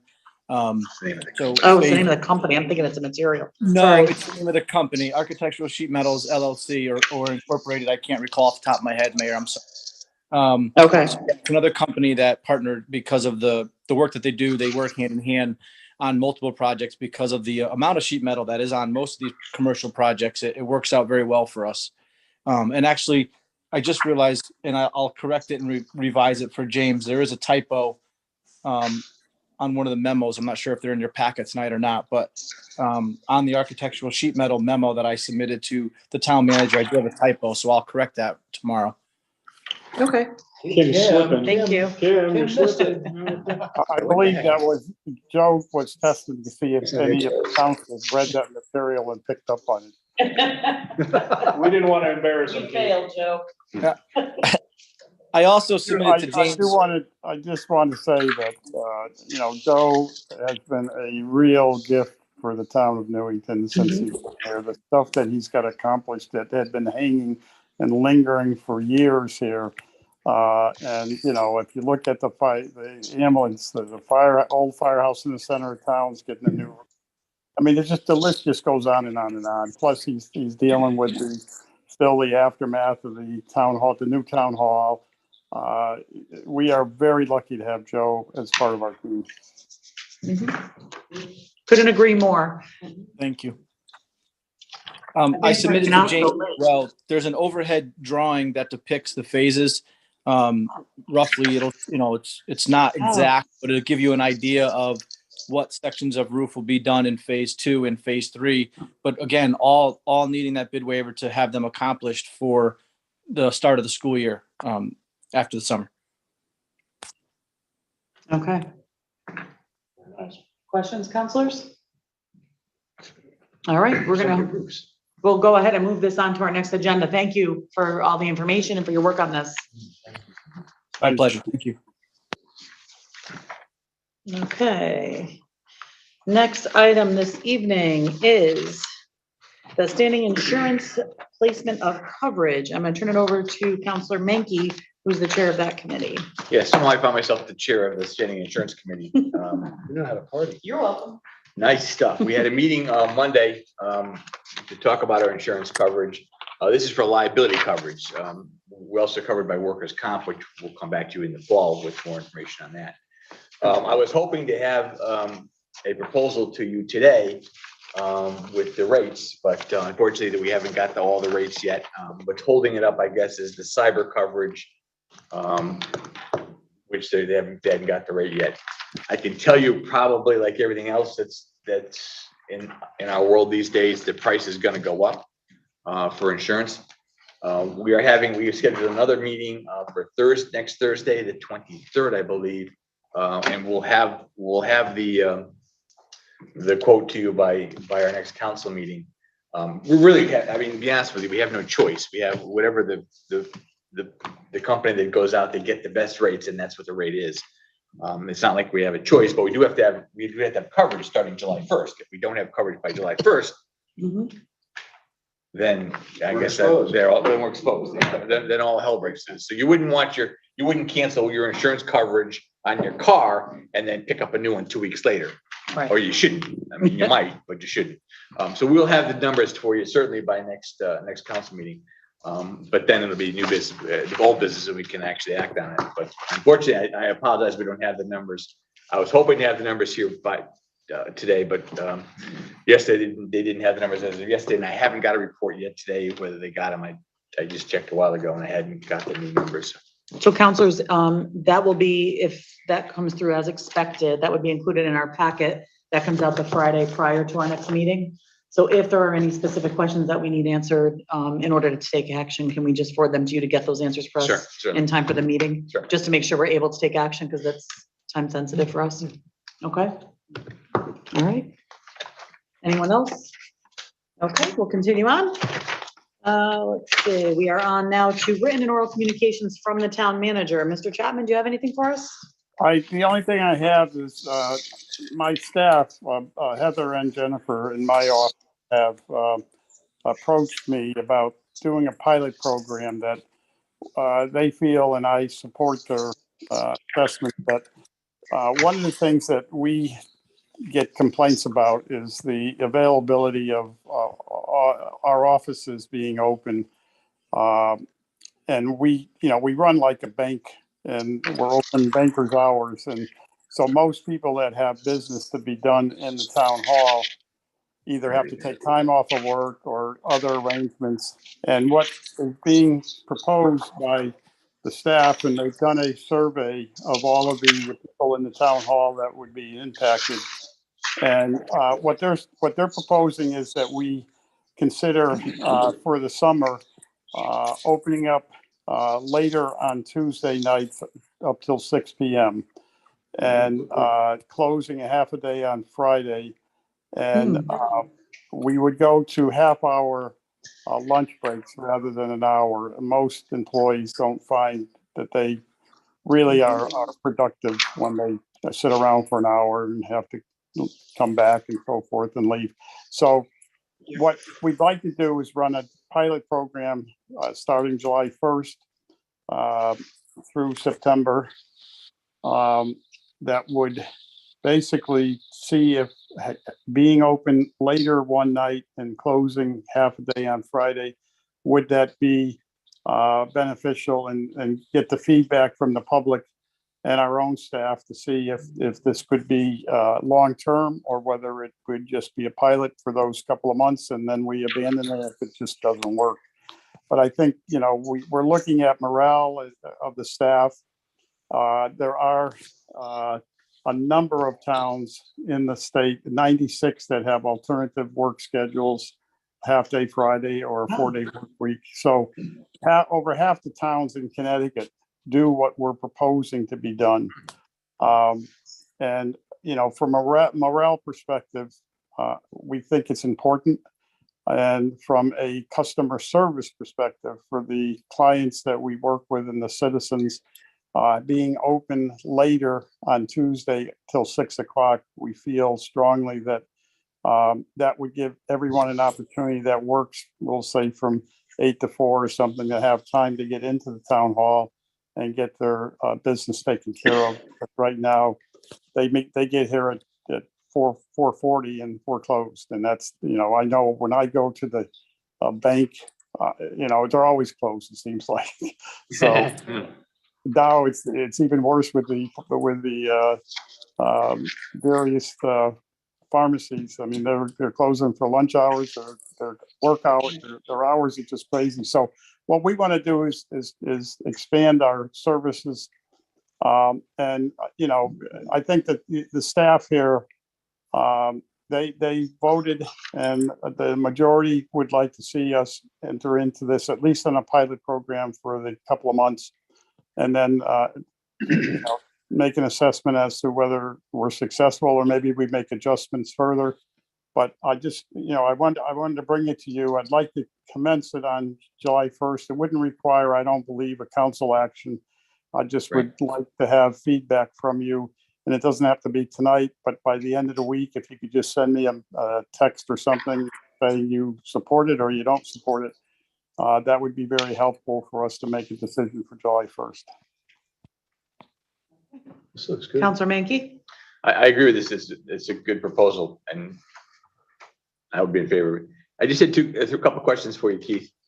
I know last year we paid for flower pots around town, around the center of town. Do you know where those flower pots are? No, I don't. I will be honest. I do not know. I can find out for you though. Okay. And how are we doing in the dog park? I see, I drive by there a couple times. I see that was it's another working. thing I was going to bring up tonight. What the dog park fence is up. The ramp system going into the dog park is in the ground now. What we discovered was the entire, or just about the entire dog park acreage was covered with poison ivy. We've had that all sprayed. It takes, I guess, a couple of weeks for that to be eradicated. And so right now we're anticipating the signage will be up, the new parking arrangement will be in place, but we're anticipating maybe July 1st an opening or just after that, but we'll let you know. We still have some issues that we are waiting for some materials to come in, but it should be just about July 1st or immediately after that. Okay. And my other comment or just an observation is I know on Cedar Street, we had the state's come in and put all kinds of traffic signals so that the traffic flows better. But I did notice that if I'm on Main Street going south and when I get to the Cedar Street intersection, I'm waiting sometimes 2, sometimes 3 light changes before I can get to that intersection. If I'm on Main Street going south. So I don't know if they need to adjust that a little bit, but it seems like it's backing up traffic on Main Street as opposed to it's making Cedar Street move faster, of course, but Main Street's blocking up going south. Well, I think what has happened is the state installing all of the new lighting systems, they timed them to, we'll say, favor Cedar Street to keep the Cedar Street traffic moving. Now, I know at a number of intersections, you can sit there for a double or more time than you used to have to sit there. So we're going to be working with the state and see that they adjust all of them to work more efficiently, because I think they just decided, let's put them in, set the timers and see what the results are. And the timing that they have is not to our liking, certainly. So Okay, we'll work with the state on that. Yes. Thanks. Okay. I want to just mention now, East Cedar Street's going to be milled and paved. So that's going to be a nightmare when that happens. So Buckle up. Counselor Rada? Yeah, 2 questions, Keith. One, on one night a week, I have a late night and I come back up, Main Street to where I live. And I've noticed that it's right in front of the Congregational Church, one of the street lights, it's like a strobe. Yeah. And I'm wondering, that's how I know how to turn. Is that, here's my house. It's my house. Okay. Yeah, it's late at night. I'm tired. If that's in the pipeline to be repaired. And then my second question is, or request is, can you give us any updates on those flyers that had been, we've found distributed in some of our neighborhoods? And I know several other towns around the state have had similar issues with this white supremacist group. okay, yeah. The first issue, where is the light it's flickering or what? It's right in front of the First Congregational Church on Main Street. On their side of the road. On their side, yeah. Okay, I'll have that looked at. I wasn't aware of it. Okay, second question, dealing with the flyers that went out. I know that the police department is working with the FBI to identify who distributed them, and at this point, I don't believe that they've got the information that they're looking for any pursuit any further on this. So it is actively being investigated by not only Newington, but I think there's 6 or 7 other towns that received was also, plus the state and the federal government is looking at it. Okay, thank you. Donahue? Yeah, Keith, the low SIP project for, New Britain Ave, East Robbins, is that scheduled to start sometime? New Britain Avenue or Robbins Avenue? Well, this is the whole thing. It goes New Britain Ave to Robbins and. Right. Okay. Yeah, that's going to be going very shortly. We'll be going out to bid, and that we expect most of the project to be completed before winter this year. So it's well underway with the state, and the specifications are finalized, and we'll be going out to bid. And so you should be seeing activity out there probably later in July. All right, awesome. Thank you. Yep. Okay. Anything else, Mr. Chapman, for your communications? No, I just want to thank you for being so supportive on this. I assume you're going to be supportive on the pilot program, but I'm prejudging that, we'll say, but it is important. I think that the staff's really looking for this. So I think it's in our best interest to at least try it and see what happens. I'll tell you, you don't have to wait for a text from me. I'm in support of it as long as all the details can get worked out in terms of staffing, because my personal work schedule, I have to be in Hartford by a start time for 8:30, and I don't get out until about 3:45. By the time I really get back to Newington, it's 4:15, 4:20, depending on traffic. So getting to town hall, like for my dog licenses, which I still need to do, can be challenging to get here by 4:30 and get those things done. So I think it makes perfect sense to be open later one evening if we can.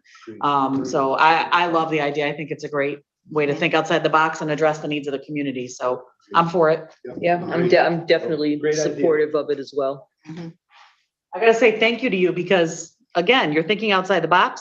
You are addressing an issue that you came upon and you're finding a way to do it. The cemeteries tonight too, those are roads have been in disrepair for a long time. People from the community bring forward issues with the cemeteries all the time, and you looked at that fund, you saw some funding available, you found a way to address it. So I wanted to thank you for that as well. I appreciate the outside of the box thinking and just bringing forward issues, not waiting for them to come to you all the time. So thank you for that. If I may just comment on that, I just want to let you all know that even with the changes with some of the personnel, some of the great people that we've had working for us that have left or will be leaving, the people that are working for this town, whether it be rank and file or administration or anything in between, you're not going to find a better crew. I'm telling you that at all levels, they are fantastic. And yes, we have our moments and we have our shortcomings, but I'll put this team up against any other town in the state. Look at that James guy. Agreed. Texting my husband tonight. He's just texting me. The dogs have had their treats. He's good. That's what happens when we're here late. All right. Next item is council liaison and committee reports. Councilor Nagel. Yes, I have two meetings that I've attended. Right after the last council meeting, there was a CROG meeting the next day. There are many grants of different kinds that are coming down the pike. The short version is that none of them are funded to date, but it need to get in line. And I won't go through all of them, but many of them have to do with infrastructure. Many of them have to do with highways, bridges, public transportation, broadband. CROG is going to be the go-between in terms of many of these and most of these. A side point, you may have read different things that the census is now going to in Connecticut to CROGs and no longer counties, which will make CROG even more important, not in terms of what they do, but more of a recognition of what they have to do.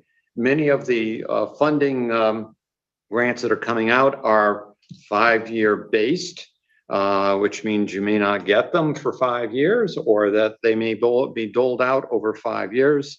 The recommendation by the state with many of these that may be smaller ones, that you regionalize, that you emphasize equitability, all these different grants, and there are many of them. We didn't even have time in the meeting to go through them. Obviously, we have gone to the town manager to look over, and it's quite a lengthy group, but nothing that means if we go for one, it's going to be here and that it's going to happen immediately. Also, there were recommendations through reports in terms of CROC towns sharing where appropriate to do regional planning, regional inspections, as opposed to each town having individual inspection groups. One recommendation was regional animal control officers. We do that in a smaller version, but just to give you some examples of they're doing studies in terms of that. So many of the projects that locally have been coming down the pike, which Mr. Councillor Donahue just mentioned, DOT is getting delayed and backed up. I'll leave it at that. And the library board met last night. I know Councillor Rada was there with Friends of the Family. She's on board, so she's well aware of what has happened. The next annual meeting, because the library board takes the summer off, so to speak, like us, they will have meetings if needed. But the annual meeting will be on 9/12. The summer reading program is in process. Thanks to the Friends, there are 3 new sheds that are by the library, have more room for storing materials, infinitely more attractive and useful. There are programs the library is doing throughout the summer that basically are hybrid programs for reasons that previously have already been met. Friends of the library book sale that took place on 6/11, the same day as the tag sale, and was coordinated with it, I understand was successful. The library has been doing an ongoing facilities building program. They have done a feasibility studies update from their 2017. This leads to the expansion, hopefully, of the library, which will eventually come to us and to our central building committee when and if that is gotten together. Last night, they presented a program guide and also a concept guide, which gives the first look as to the organization they had hired to work with them, the Library Development Solutions, as to what the library might look with general ideas, concepts. It doesn't mean they have a project already done just to hand to, but in terms of what looks like, what may be needed, and what kinds of things that could be incorporated. I won't go into detail of that. It does give an estimated number, but I don't think we should get into the weeds of that until they get more detailed and specified in terms of what they really want and are ready to present it to the council, let alone to the facilities committee. And let's see, is there anything else?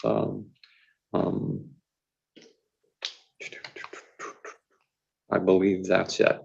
Okay, thank you. Deputy Mayor Bedrejko?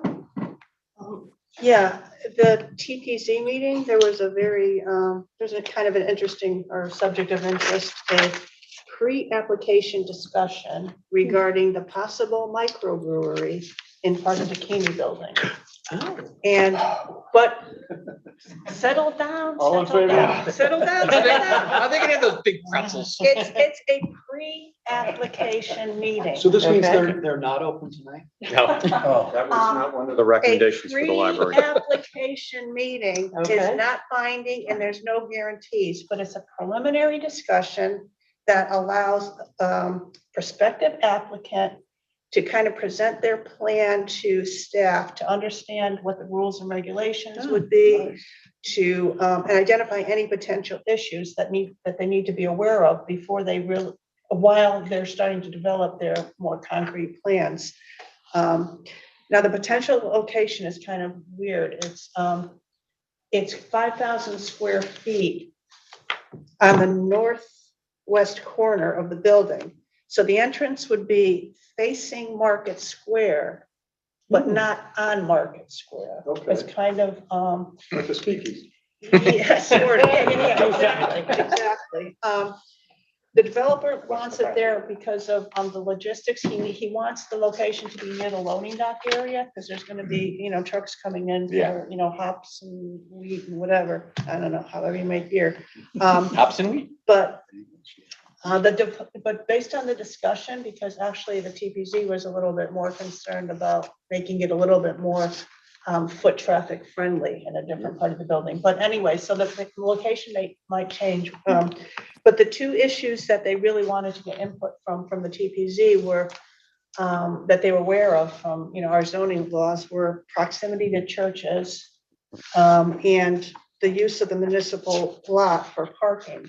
But the TPZ was not really that concerned about that because it's proximity to churches. I mean, we've got a liquor store right across the street from, the Congregational Church.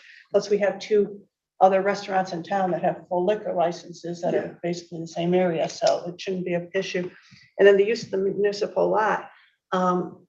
One of the commissioners brought up a good point. He says, look at West Hartford Center. It's a walkable center, but every location does not have to have, 50 parking spots. That's what a municipal spot. And if we want to make a walkable center, so people have to walk from the municipal lot or whatever. And so they stroll by the pizza place, they stroll by hairdresser, they stroll by this to get to their Why'd you go and you mentioned West Hartford, I'm thinking parking meters. No. There you go. Revenue. But again, what TBC was most of the discussion was about pedestrian access and walkability and foot traffic. But let me give you a little bit more.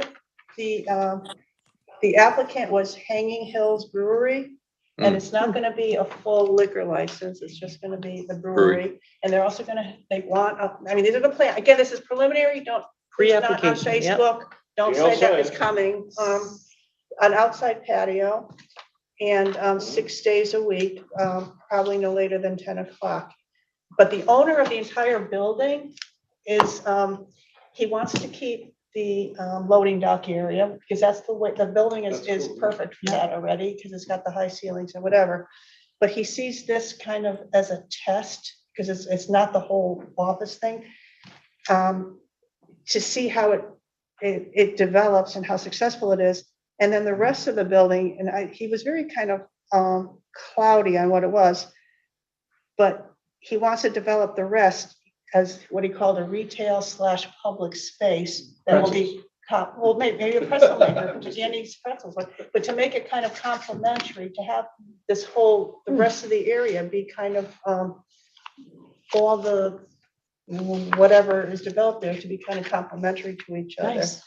So, and he wants to make it an inviting addition to the town center. So no major problems were discussed, and TPZ seemed very supportive that, we'll work with you, go forward, see what you can do. But again, it's not a guarantee. So Facebook tomorrow. All right. All set, Deputy Mayor? Okay. Counselor Mankey?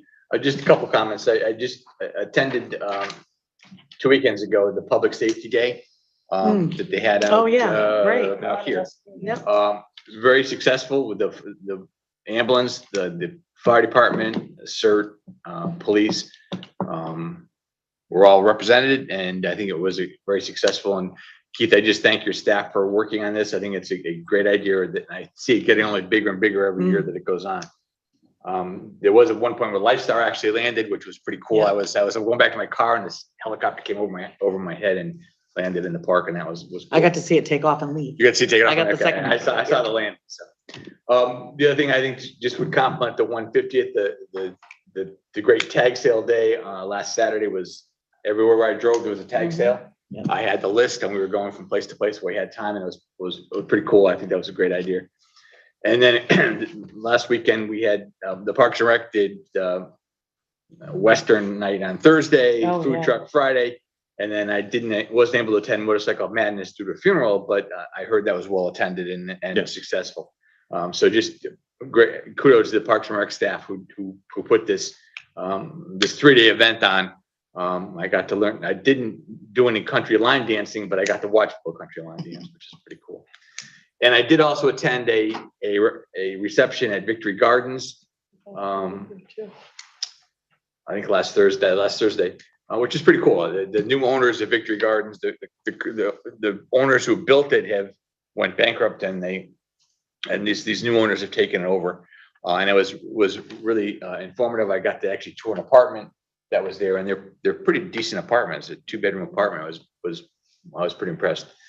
So I did attend the Victory Gardens. It's not called Victory Gardens any longer. I think it's called something else, but I attended that. Thanks for doing that. I know they had reached out to me a few times, and it was during the school day, and I wasn't able to get out of work for that. So I appreciate that you attended and represented. Thanks. All right, moving on now to public participation. Any member of the public may Councillor Page, I'm No, sorry. No, I'm good. I You was out of sure? line. Yep, I was. Okay, I'm all set. all right. I apologize. I No, clicked not a little you. too quickly. It was me. All right, public participation. Any member of the public may participate by raising your hand in the attendees window in the Zoom application. And we have Ms. Lyons. Hi, Rose Lyons, 46 Alton Drive, and Councillor Donahue, yes, I'm still awake. And I have to apologize for thinking that it was Councillor Camillo last time around. I just want to comment on a few things. The extended hours at the town hall, I think it's a great idea. Having experienced extended hours at the probate court, I would suggest that you lock the doors immediately at 6 o'clock, because there's always going to be somebody that's going to come at 6 because you said you're opened until 6. Councillor Mankey, the situation on Main Street is bad, and I have been coming the opposite way north on Main Street to head back to Elton Drive, and the courtesy light doesn't seem to work at times heading west on Cedar Street. So the traffic was backed up, blocking Market Square. So I'm hoping that that is something that can be worked out with DOT. Going south, I see that it's sometimes almost up to Briarwood when I'm coming the other way. From Briarwood, it blocks Dowd Street, and it's not been good. Councillor Rada, thank you very much for mentioning that blinking light at the Congregational Church. I still don't know who the contact person is in the town of Newington to report these things to. I've been told to call the police department, the town manager's office, or to just go right to Eversource. But if you go to Eversource, you've got to tell them the poll number. So that requires you to go and look and see what the poll number is. It took me a year to straighten out Constance Lee Drive and Lowry Place. That being said, thank you, Mr. Chapman, for offering to do something about it. Reading emails and letters into the record no longer happens, but I noticed tonight, and maybe you've done it before, you mentioned the subject matter. I hope that continues. I kind of like that idea. You don't have to read the letter, but at least say what they wrote about. As far as the New Britain Avenue project, and maybe I misunderstood Councillor Donahue, I just today contacted Gary Furstenberg about the project because I saw there was a gathering last night at Town Hall, but that was just with the business owners in the area. That particular project, he told me, is just in the planning stages, is not yet ready to be brought out to the public, but the one from Maine, Robbins, and up to Maple Hill, that has gone out to bid. And I appreciate you asking those questions because other people have asked them in the past. The municipal parking lot, back when Mayor Wright put $1.8 million into it, Mady and I volunteered to be the attendants in the parking lot, and now that we're both retired, the offer's still there. So in any case, the Church Street Cemetery, and again, I thank you, Mr. Chapman, for looking into these cemeteries and the conditions that they're in. I could be mistaken, but I think it was Councillor Page. He may have talked about it earlier, but I was on a phone call. His son Ben did an Eagle Scout project, and back then I remember Ben asking the council and the Parks and Rec to do something about the refurbishing of the stones. Last but not least, I want to thank not only our town planner for the interest that she's shown in Newington Junction, but I want to also thank Councillor Bedraco, because I know that she and I have been at TPZ meetings where discussions have been had about the changing of the zoning in that area, and I think that's where she first and I first learned of the history surrounding Newington Junction. And I thank her again for bringing it to your attention, not only that particular area, but also the other things that she brings forward from TPC, because I don't think you always get to hear what goes on at other meetings. With that being said, I see the red is on, and I will say good night. Thank you, Ms. Lyons. Good night. Thanks, Rose. All right, there are no other hands up. Anyone in our audience? No one here. Okay, we will continue on. Let's see, remarks by councilors on public participation, or remarks by councilors in general, sorry. Councilor Page. Okay, I just have two business items. I know it's late and I apologize. I'll try to cut through this as quickly as I can. The first is to follow up from our conversation regarding our town charter and upholding our oath and obligation as councilors in following our charter. I move that this town council require our town manager to submit his resignation on June 21st or provide documented proof of residency by that same date. Councilor Page, as listed in our charter, there's an expectation. There is a current resolution on file that was filed by the council allowing until June 20th or 22nd. I'd have to look at it for the specific date. And the town manager has been made aware by myself and by the town attorney of the requirement of residency by that date.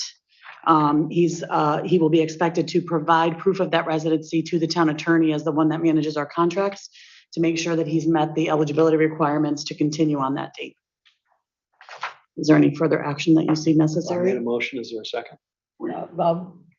A point of order, this is comments, not motions. To make a motion, you have to have it on the agenda. It's not on the agenda as a motion. I don't know. Is that true, James? I can't make a motion. Under the council rules, an item needs to be added by a majority 2/3 vote in order to take action upon it. So you would have to have brought forward it at the beginning of the meeting under amendment of agenda, a 2/3 vote to add it to the council packet, and then supply that information for voting upon to the board for review, and then it could be taken up. Okay, so just for clarification, when I submit an agenda item in our agenda meeting, what are the grounds for that to be denied? During the agenda meeting, it's usually what's the word I'm looking for? Consensus. Consensus of the leadership. So it isn't true that I can bring up any agenda item. It has to be agreed upon by the majority? And any meeting or during leadership, correct. It would be an agreement consensus, whether it comes forward as an additional item or whether it comes forward under leadership. That's usually a consensus. So then does that mean that in perpetuity, the minority party has no recourse to present an agenda item? No. What Councilor Mankey is Because indicating arguably- is the fact that currently we're not under a current item that action can be taken under. Right now, we're under comments from council. I understand. And I was doing this now because of my frustration in not having this agenda item added. And if I'm understanding you correctly, and I may not be, it's late. If the majority in power, either in the agenda setting meeting or in the beginning of this meeting, decides that they do not want that agenda item to come to discussion or vote, then it would never come to discussion or vote? That is a possibility, yes. Then in that case, I just want to go on record as again stating that I look forward to receiving that documentation on June 21st. And I just have one other item. And I'll pass this out for everyone's purview, and there's two for you guys. And I was going to present this as a motion, but I'm now not going to do that. But I would like to read this into the record. There's two, sorry. I see. May I go ahead and read this, Mayor? Can you just wait till we distribute so everybody has it Absolutely. before you continue? This has to do with the train station. This has to do with the train station discussion. It's an ongoing discussion. It will continue to be an ongoing discussion as long as I'm in office. In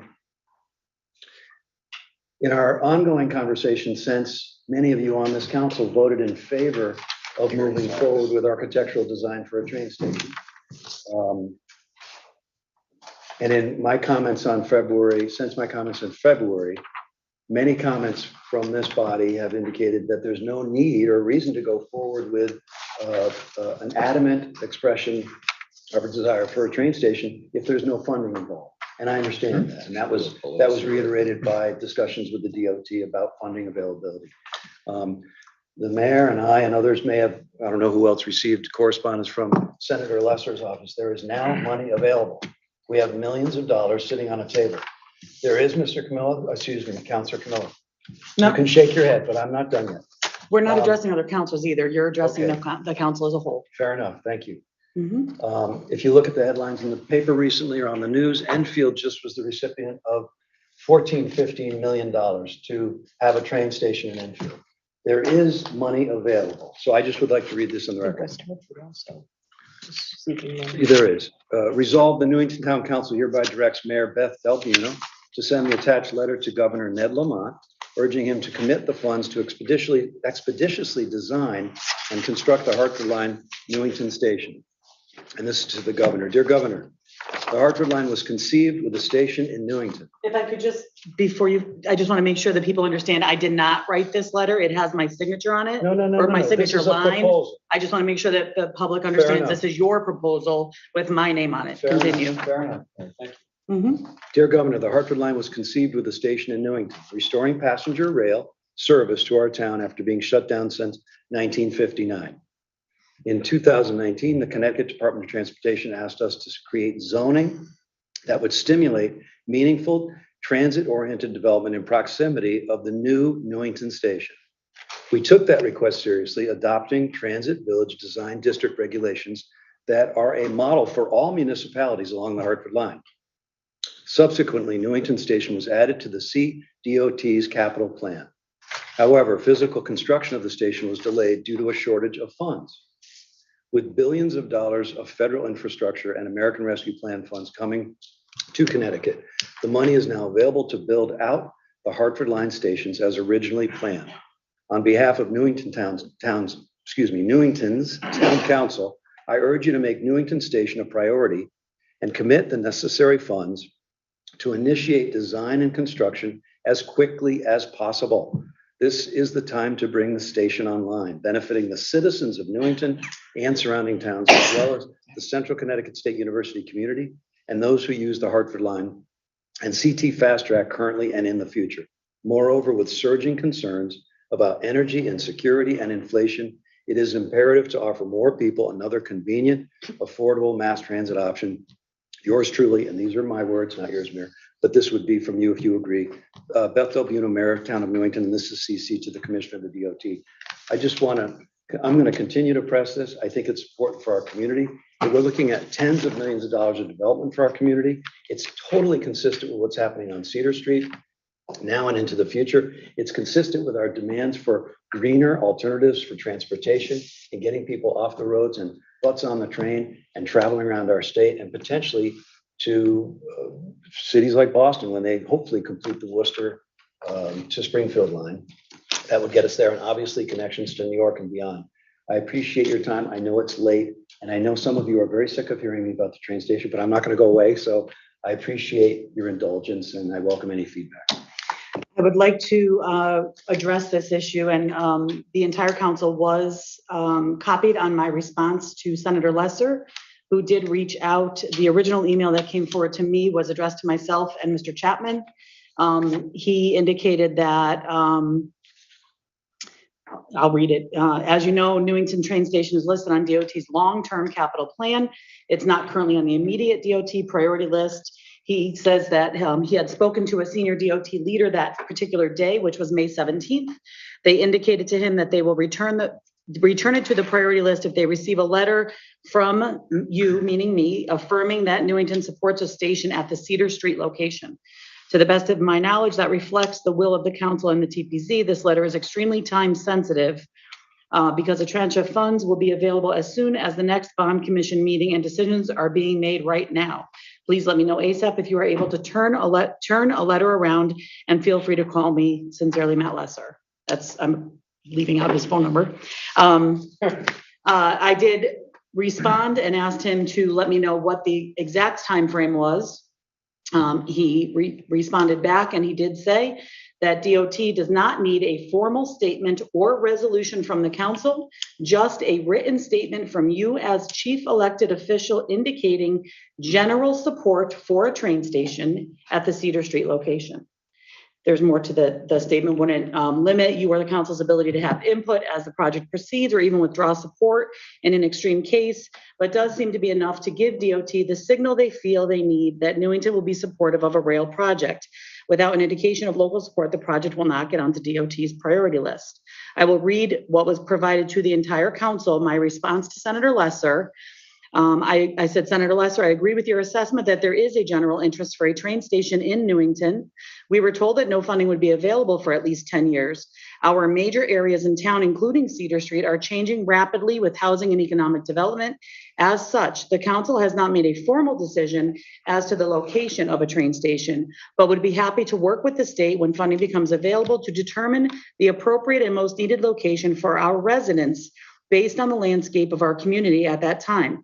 I hope that this is enough to indicate our sincere interest in a train station in our town for the betterment of our community. The date on that? That was dated Thursday, May 19th. So this communication already went to Senator Lesser and after his request for said letter. I did say that I hope this is enough to indicate our sincere interest.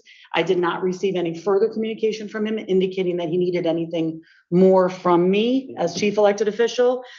So based on that, I would assume that this met the criteria that he needed. And I did forward that out. The entire council was CC'd on that as well as the town manager. So as far as I'm concerned, we took care of it. We can certainly discuss that at agenda meeting if there's further action. I would be looking for DOT or the state level to let us know if they need something further. I had assumed that based on the emails between myself and Senator Lesser, we were all set. So if not, we'll find out. Okay, thank you. You're welcome. Any other remarks by councilors? I'd Okay. just like to say it's nice to be in the same room with everybody, not It's looking nice on a to have you. computer. What's your name again? All right, so we are, let's see, remarks by councilors, informational items. Oh, someone else. What do we have in our packet? There's a thing on I lost my taxes. page. Oh, the The tax. notice from the tax office that your taxes will become due Thank you. on the 1st of July.